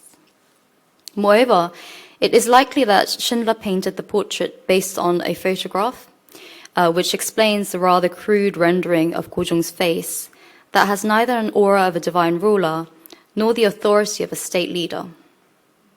As Hubert Voss and Schindler's portraits show, portraits of Ko Jung produced by foreign artists at the end of the 19th century were often perceived as visual catalogues of exotic race and ethnicity that reflected the Western's gaze of the extreme Orient. Overall, there was a clear disparity between the traditional mystique and aura typically displayed and expected of Joseon royal portraits, and the actual utilization and reception of Ko Jung's portraits once it left palace grounds and the country. Regardless, early examples of Ko Jung's image in public display are significant in that his image became a visual introduction of Korea and its people when the Western public was only beginning to realize the existence of the hermit country. The transmission of these portraits abroad is also revealing of the Korean state's determination to form part of the international community.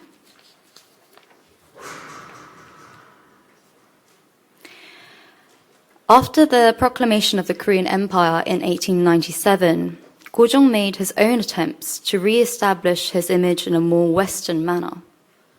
One of the most popularly reproduced portrait images was that of Ko Jung dressed in his new Commander-in-Chief uniform.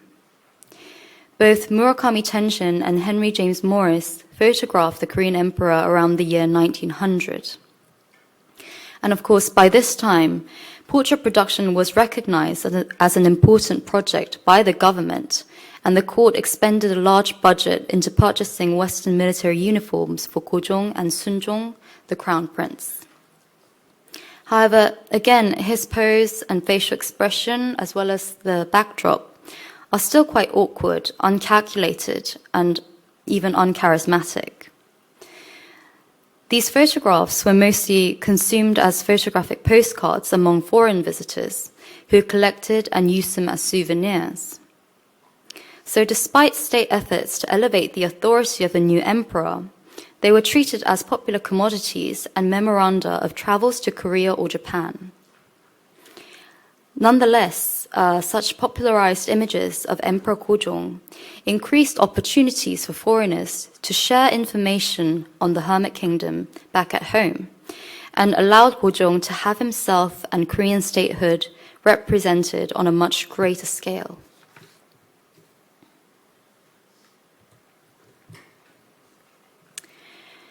In addition to state representation abroad, Ko Jung also used portrait production as opportunities to build and deepen personal relationships with foreigners who were thought of as potential allies, especially as the sovereignty of the Joseon state was constantly and increasingly being challenged. The Joseon-US or Shufelt Treaty in 1882 gave occasion to the creation of Ko Jong's first photographic portrait by Percival Lowell in 1884. The treaty was a hugely important turning point in Korea's foreign policy and symbolized the state's determination to be perceived as an independent country rather than China's vassal state. Percival Lowell's personal involvement and contribution to the establishment of Korea's first diplomatic relation with a Western country granted him the valuable chance to capture the monarch and his heir in court. A month after Lowell took Ko Jong's photographs in March 1884, US diplomat Lucius Foote received a portrait image of the king and crown prince, which he took back to the US. A similar photograph, likely taken on the same occasion, was also found in Admiral Robert Wilson Shufelt's possession. It is noteworthy that the first photographic portrait of Ko Jong was the direct result of the signing of Korea's first treaty with a Western nation, and was clearly embedded with the highly diplomatic interest to strengthen Joseon-US relations. Moreover, the photograph was most probably produced with the premeditated plan to send it back to the United States, which reveals the Korean state's awareness and compliance to modern customs of exchanging or gifting portraits of state heads and representatives.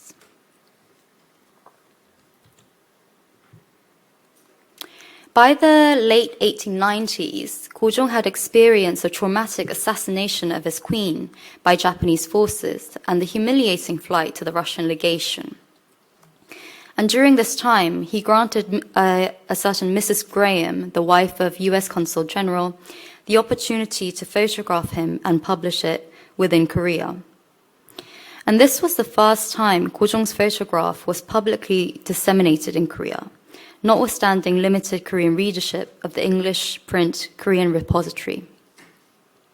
Ko Jong's closest confidant, Horace Grant Underwood, whose wife was personal physician to Queen Min, was also gifted Ko Jong's portrait. These new publicized photographs of Ko Jong can be seen as not only the desire to publicly express Korean sovereignty and power after the Queen's assassination, but a tactic to reward and privilege Western allies who could protect Ko Jong from the bigger threat posed by Japanese forces.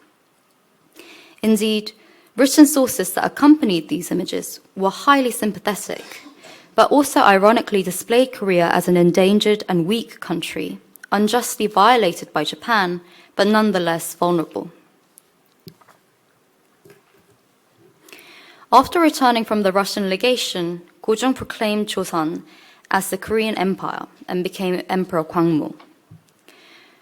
Although his self-proclaimed status was elevated from king to emperor, there was an even greater interest and perhaps even a slight sense of desperation in maintaining amicable diplomatic relationships with Western powers and their guests in Korea. Scotswoman Isabella Bard Bishop was a frequent guest of the late Queen and argued for the need of a bigger British presence in Korea. Shortly after the king's return to the palace, Bishop asked to photograph Ko Jong for Queen Victoria, which the emperor gladly permitted. Ko Jong even made the conscious decision to change his mourning attire to his royal robes for the photograph. Although the original photograph is now lost, Bishop's book, Korea and Her Neighbors, includes an illustrated portrait of Ko Jong that is likely based on her photograph.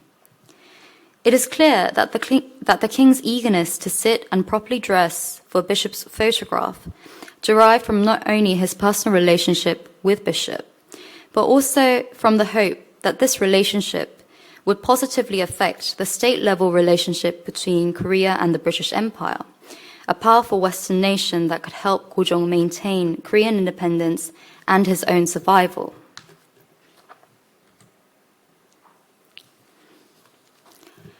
Many similar experimentations of reconfiguring Ko Jong's image were designed to promote Korea as a competitive nation-state, and also to attract allies who could provide aid should another crisis arise to threaten Korean independence and Ko Jong's own dethronement.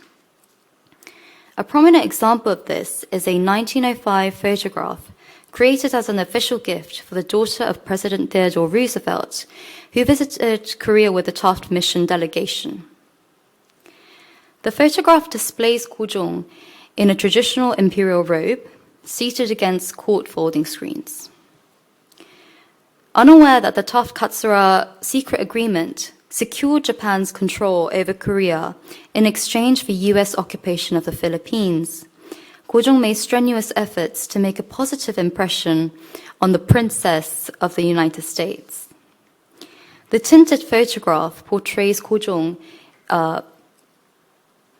in a bright yellow robe to accentuate his newly gained status as emperor. This work is an important example of Ko Jong's short-lived attempt to gain control over the production of his own portrait image. For example, Ko Jong employed a Korean photographer, Kim Gyujin, and expressed his authority as a new emperor by using traditional Ajin composition. The Ajin composition and the imperial yellow robe were examples of visual symbolisms that he was more familiar with and better equipped to utilize. This photograph can be understood as Ko Jong's own interpretation of state head portraits that were exchanged in diplomatic settings and manifested the desired public image he wished to communicate to the world.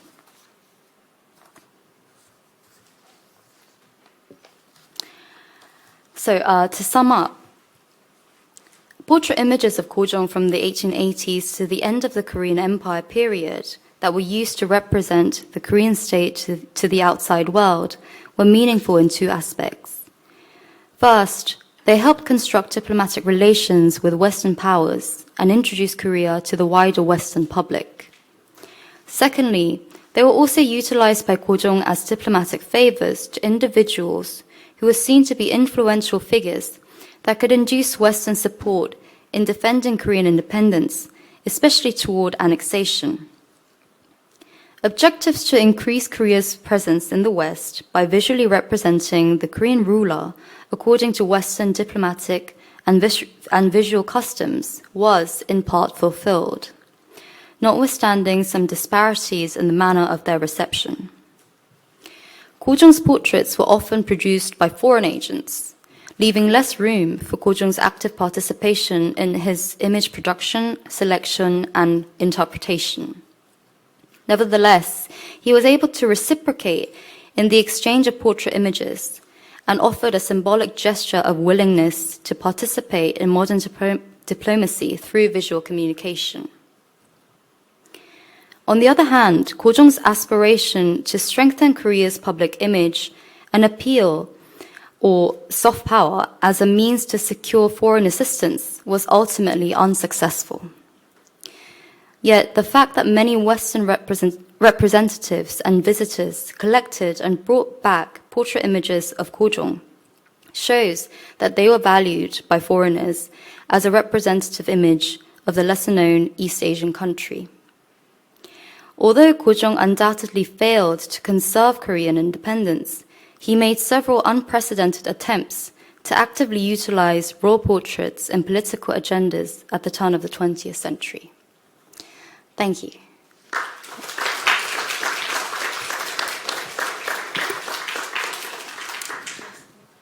Yeah. Thank you. Sure.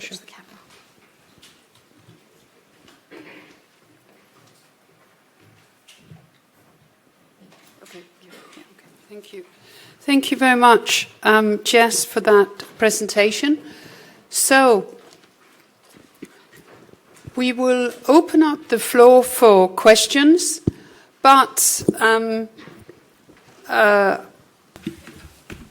we were, in fact, also, if you do have any other questions, not only to Professor Uyongchan 선생님 and to Dr. Jess Sun, but to any of our other speakers, by all means, don't hold yourself back. The aim is to have also some, and if there are any concluding remarks or any,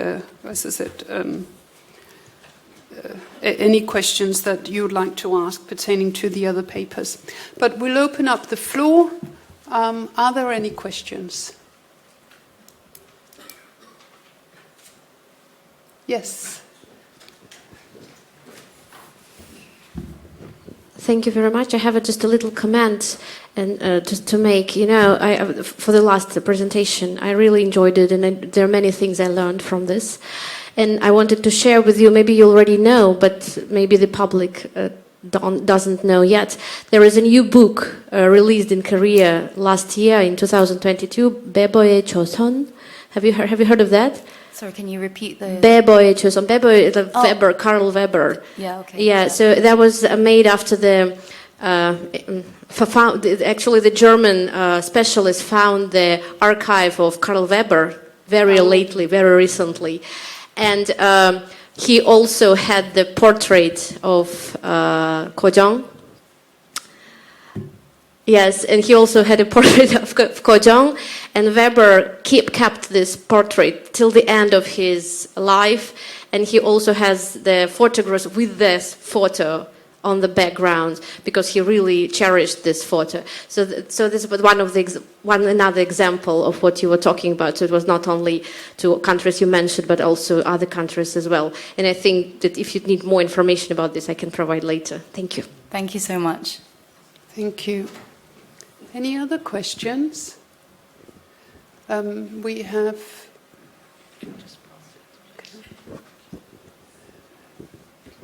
Hello, thank you very much for the great presentations. And I have one question to each speaker, so to Professor Oh. I believe the existing debates on the location of Lilang Commandery or existing debates makes quite difficult to really garb the understanding of the history of Lilang Commandery in Korea. And particularly because of the colonial history in the studies. And can you tell us a little bit more about the existing debates, how it evolves and continues to be discussed, and possibly how to overcome such difficulty in terms of studying the Lilang Commandery? And another question? Can I ask you to translate that question? Sure. But maybe to our others. Sure. Yeah, I'll do that.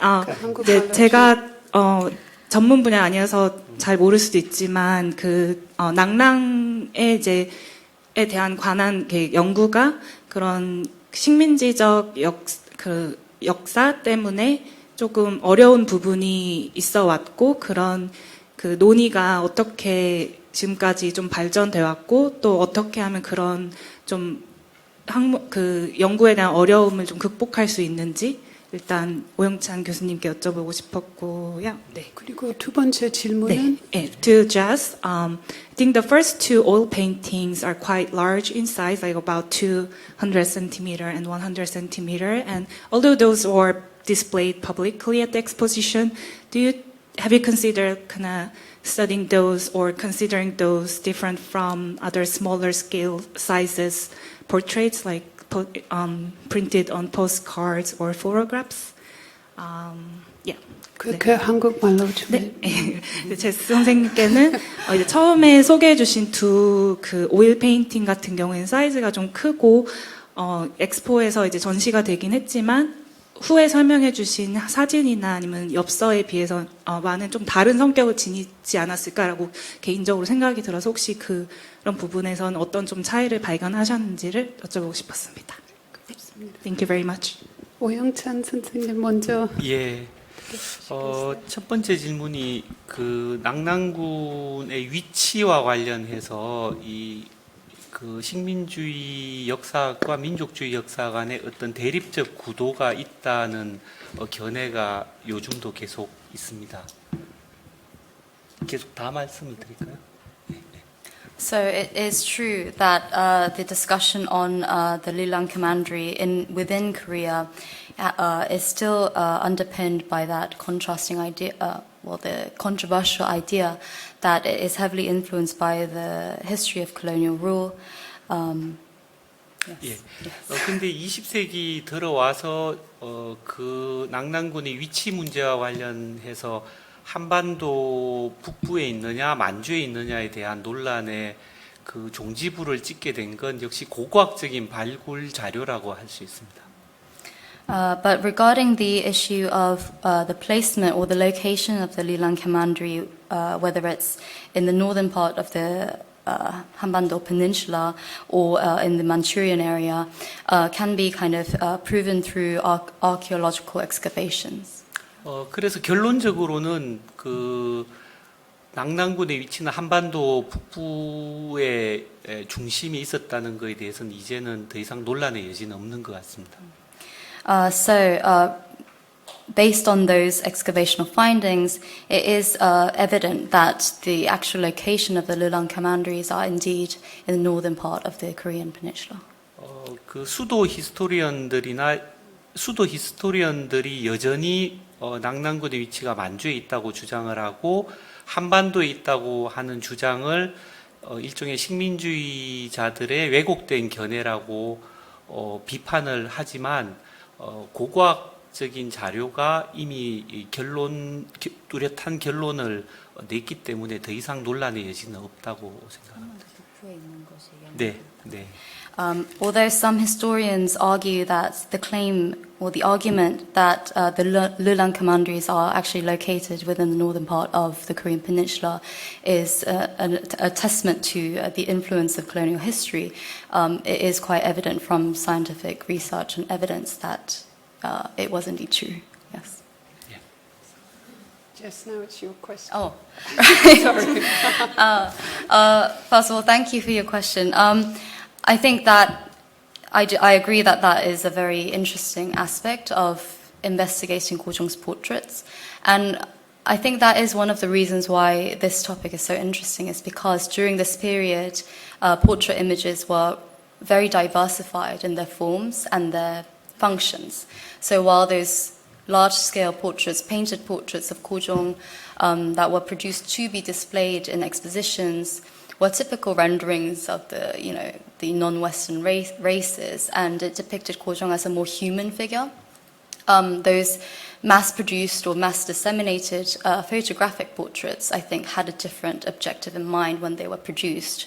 But keep in mind that these portraits, these small postcard-sized portraits, were also produced by foreign agents, so mostly Japanese agents who had access to printing facilities. But the general idea was that in these smaller postcards that portrayed Ko Jong, it was thought to be more of a collectible item for tourists, especially foreigners, that would take them back to their homes. So obviously they couldn't produce large-scale paintings. But I think they had a different influence in that it became a more accessible form of Ko Jong's portrait, and it was more informational in nature. Yeah. Thank you. And I think, Minyoung, can you give the mic? Thank you very much. And first of all, I'd like to say thank you to all the presenters today. I think this is a very well organized conference, and I really enjoyed each presentation. I think they are all of high quality. I think my question is probably not directly, it's related, but more about the whole event, because I think I want to go back to Charlotte's question when you presented in the first session that what would be the next step for museums. And I think after listening to all the sessions, I would want to really propose museums to consider, because we're talking about decolonization, but I think we haven't talked enough about denationalization, because I feel that a lot of the existing museum structure, the way how it's like China, Japan, Korea is represented in museums nowadays, is based upon the framework of nation state, and I know that that is probably a product of the independence era, where each country just coming out of the colonial period want to claim that we are independent country, and we are distinctly different from other countries, especially in the case of Korea, where it has to really find its place among the surrounding like powers, not only from the West, but also China and Japan. But I think since we're now living in the 21st century, I'm not sure to what extent that framework still really responds to the demand of audience today. For example, I'm a Chinese, but I'm living in the UK for over 10 years, and I don't fully identify with the Chinese rhetoric, presentation, or many aspects. My partner is a Korean, and especially these are two countries with high nationalism, so whenever nationalistic disputes arises, for example, I think someone mentioned the Korean New Year celebration at the British Museum. Like, we try, whenever things like this happened, because we have love for each other, so we can find a place of in-betweenness and reconciliation between us. But I think what museum doesn't really present to the audience is that either for the nationalistic Korean audience or nationalistic Chinese audience or just the ordinary people, I think they probably want a proper understanding of like the disputes behind this Lunar New Year thing. I think that is the public, actually a public education opportunity to say, yes, we share some culture, but over time, different countries or different cultures also develop into systems of their own. And I think this kind of presentation is still lacking in museums. Where do you find a space for in-betweenness? So I think that is my question. Would you like me to translate? Do you want to summarize briefly? Yeah, please. Yeah, sure. 간단하게 번역을 하자면은 이제 지금 현재 진행되고 있는 박물관에 관한 논의 중에 이제 탈식민지화에 관한 논의는 지금 현재도 많이 이루어지고 있지만은 아직까지 탈민족화 혹은 탈국가화에 대한 논의가 이루어지지 않고 있는 것 같다라고 지적을 하셨고, 그리고 이 국가 또는 민족에 따라서 이렇게 진열 방식을 택하거나 이런 것들은 약간 독립국가의 시대의 결과물인 것 같다고 하십니다. 어느 특정 나라를 이제 다른 나라들과 이렇게 구별짓거나 어떤 독특한 자기만의 문화를 내세우는 것들이 사실은 지금 대부분의 전시의 현황인데, 이런 것들이 과연 지금 현재 관람객들의 수요나 관람객들이 원하는 방식의 박물관인지 좀 생각을 해봐야 하지 않겠는지 여쭤보셨고, 그리고 예를 들어서 뭐 최근에 있었던 설날 이벤트 같은 경우에도 사실은 이제 좋게 말씀을 해주셨는데, 이런 경우에도 박물관들이 이제 관람객들에게 이제 어떤 교육을 할 수 있는 기회이지 않나라고 말씀하셨어요. 그래서 우리가 공유하고 있는 문화나 이런 것들을 국가나 민족에서 벗어나서 좀 설명을 하는 것들이 박물관에서 어떻게 이루어지고 있는지를 여쭤보셨습니다. Thank you. If I let me make some comments on that from the perspective of I guess where I stand as not only head of School of Arts, where of course we also have this issues of the regional focus versus cross-cultural interests and so on, but also in terms of my work on Korea. You raise some very pertinent points, and there's no doubt that we have increasingly seen more and more interest in the cross-cultural, cross-regional approach to East Asia. That also happens in my own courses as well. When I started at SOAS in 2007, students who took my classes on both pre-modern and modern Korean art were primarily focused on Korea. But increasingly I see students, some of whom are here today, I increasingly see students taking classes, for example, on Korean art, because they're interested in drawing links between China, Korea, and Japan. And that is certainly where we see the trend going. However, I will say that I feel our role, and I have my colleague Christian sitting here, who of course works on Tibet, I see our role to cater to both. I think it's very, very important to continue to, for example, have to teach specifically on Korea, because that way we can strengthen knowledge of a particular region and really form that background, the academic foundation that also Professor Young-Suk Park talked about earlier on. And at the same time also cater to that interest in cross-cultural studies, cross-regional approaches and so on. And I think more and more of us, of course, do that. I know that when Ouyang-chan Sengnim was at the British Museum, he led an exhibition of Lelang objects in the Korean Art Gallery that talked about the relationship between the Korean Peninsula and early China, from what I remember. Could you? Perhaps any other comments? 예, 굉장히 어렵고 중요한 질문을 하신 것 같은데, 저는 그 소프트 파워라고 하는 개념이 기본적으로 이게 국가 이익이라고 하는 개념이 전제되어 있는 거 아닌가.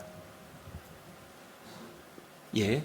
그리고 박물관이나 우리가 하나 명심해야 될 게, 이 박물관이나 이 컬처럴 헤리티지라고 하는 개념이 대단히 정치적인 용어이고, 또 정치성을 배제한 굉장히 중립적일 수 없는 개념이라는 걸 명심할 필요가 있다는 생각이 들고요.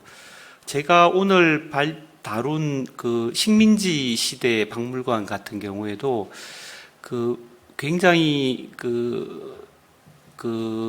임페리얼 재팬이 자신들의 국가 이익을 관철시키기 위해서 박물관이나 문화유산을 고도로 잘 활용했다고 하는 점을 보더라도 뮤지엄이나 컬처럴 헤리티지가 이 본연적으로 근본적으로 내포하고 있는 이 정치성이라고 하는 부분들을 좀 늘 염두에 두면서 그러한 정치성이 가지는 어떤 위험성을 우리가 숙지하는 게 굉장히 중요하다고 생각을 합니다. Right. Professor Ouyang-chan has given a very constructive answer. He says that museums are inevitably tied with national interests, and they are institutionally based on the showcasings of national power and cultural heritage.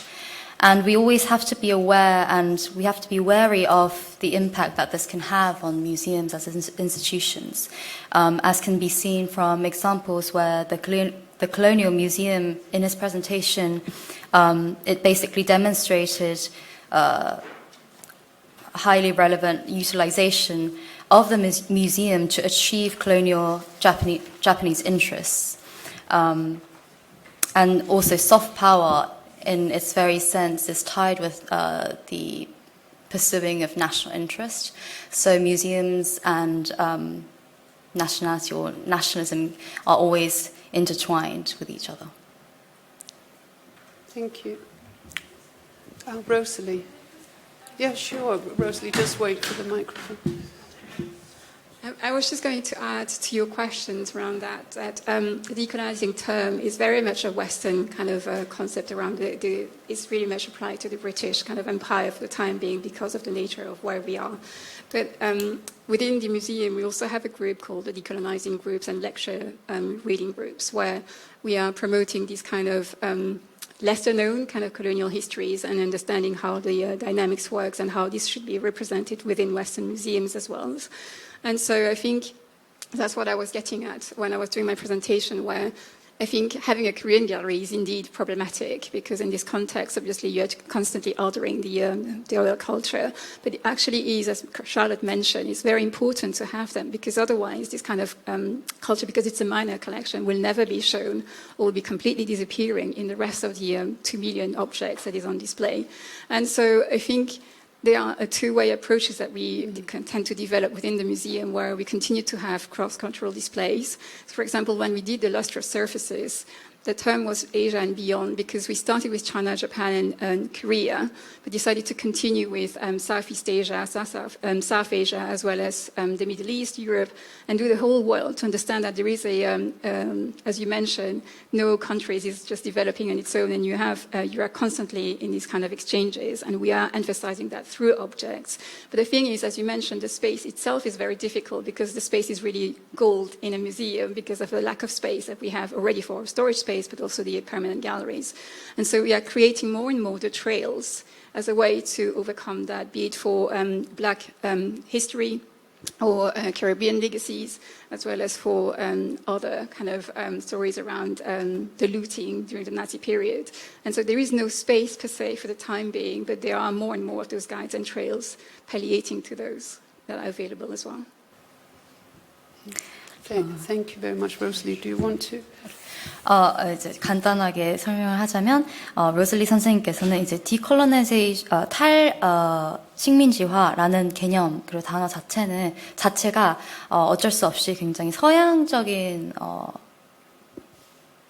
단어, 그리고 논의가 중심적으로 이루어지고 있다고 하시면서, 이제 예를 들어서 이제 영국 같은 경우에는 이제 대영 제국이 있었으니까 그런 거에 대한 논의가 지금 활발히 이루어지고 있고, 다만 이제 더 그만큼 잘 알려지지 않은, 예를 들어서 한국 같은 경우에는 이제 역사를 이제 박물관에서 전시 혹은 교육을 하게 되는데, 그런 것들을 이제 하는 거에 있어서 많은 문제점들이 생긴다고 하십니다.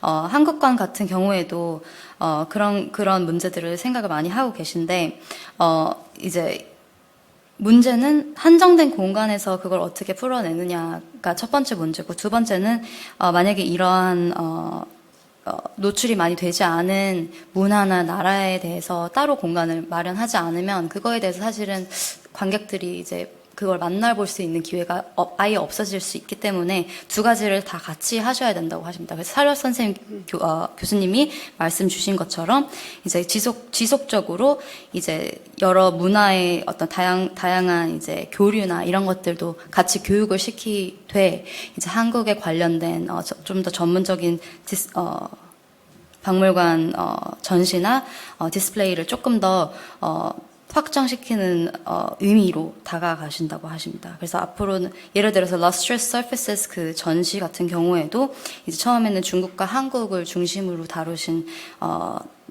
전시였지만, 이제 앞으로 그 다음에 이제 southeast 동남아, 그리고 남아시아, 그리고 유럽 이렇게 이제 점점 더 확장을 시켜 가시면서 그 연결고리를 조금 붙잡고 계속 교육을 하고 계시답니다. Thank you very much. 로잘리가 이야기하고 지금 제스가 이야기한 것처럼, 그리고 홀리 교수도 이야기를 했는데, 내 생각으로는 앞으로 특별 전시가 열릴 때는, 우리가 지금까지는 굉장히 많이 5,000년 미술전 그렇게 여러 번 열렸으니까, 앞으로는 지금 V&A에서 있는 한류처럼 특별 전시를 열을 때 특별한 그 테마를 가지고 이렇게 그 콘텍스추얼, 그러니까 우리나라가 동아시아에서 중국과 일본에 있지 않습니까? 그리고 이제 요새는 실크로드라고 해가지고 상당히 많이들 연구를 하고 있는데, 그런 관계에서 우리가 예를 들면 이제 여기 김정희 교수님이 계시지만, 조선 불화를 우리가 특별 전시를 한다 하면 그 당시에 중국과 일본에서는 어떻게 불화를 받는가, 어떠한 종교적인 맥락에서 이 불화가 우리나라에서는 이루어지는가, 이런 거를 우리가 고찰해보는 것이 앞으로의 특별 전시에 상당히 큰 도움이 될 거라고 생각합니다. 그리고 또 하나, 이제 장남원 교수님이 그 셀라돈 전문가시기 때문에 말씀을 드리는 건데, 예를 들면 이 아주 very distinguished scholar in Chinese ceramic 레기나 크랄이 한번, 아주 좋은 친구지만, 가까운 친구지만, 그 친구가 한번 그런 이야기를 했어요. 송나라의 그 유명한 루야오가 아주 짧은 기간에 송나라에서 그게 제작이 됐는데 고려에서는 비색청자가 굉장히 유명했죠. 세계적으로 유명하지 않습니까? 그렇다면 혹시 비색청자가 서궁이 와서 그걸 관찰하고 그랬지만 비색청자가 혹시 루야오에 영향을 끼치지 않았나 하는 거를 아직 그 사람이 그 발표는 안 했지만 그런 식으로 한번 귀뜸을 한 적이 있었어요. 그래서 그런 거를 우리가 더 고찰을 해서 앞으로 특별 전시를 할 때 한국, 그러니까 박물관에서 한국 미술의 특징이 다 비슷비슷해. 여기에서 우리가 이거를 전수를 받아서 또 이렇게 그대로 이렇게 됐다. 이거보다는 좀 더 그 우리나라 미술의 그 특성을 그런 전시를 통해서 알려줄 수 있는 게 앞으로의 과제가 아닐까 저는 그렇게 생각합니다. Thank you. Let me translate. So Professor Young-Suk Park's point was that she was recommended that in the future, when we open exhibitions, that we have focus on more contextual cross-regional displays or cross-regional approaches, such as, for example, she mentioned Chosun Buddhist paintings, where an exhibition on that could draw very strong links to, for example, China and Japan. Another example was, she mentioned Jiang Namwon Kyusnim's focus on ceramics and research by Regina Kral, who is a ceramic historian, and her work on the Song ceramics, in particular Ru ware, and the potential connection between Ru wares and Goryeo Celadon wares, and the focus on Pisek. So that in the future, if we have exhibitions that address a particular theme, and in doing so draw connections from across a broader region, would be a very positive future step. Thank you. So, we are actually just 4 minutes over time, but I will take one more question if there is a burning question. No? All right. In that case, then, I will say thank you very much to our two speakers this afternoon. Thank you very much. And in actual fact, I think that, and I would also like to thank the audience. In terms of some summarizing remarks, I feel that the presentations today, the questions we've had from the audience, the discussions we had during the break, emphasize to me that art matters. It's a big takeaway here that truly the visual and the tangible representations of, in this particular case, Korea, have really played a key role in generating interest in Korea as a nation, and that they continue to do so. There's no doubt that today's conference has raised several crucial points linked to the question of art and soft power in terms of what indeed are the next steps, as we've just heard. Is the next step to consider a more perhaps decentral, denationalized approach? I would argue very much for a two-pronged approach that will continue to focus on the region alongside addressing these cross-cultural, cross-regional links. I think that is very much, a very positive trend that we see going on, and I think that's our responsibility to very much take that forward. So I will thank our presenters. Thank you very much, and I'll thank the audience. Thank you.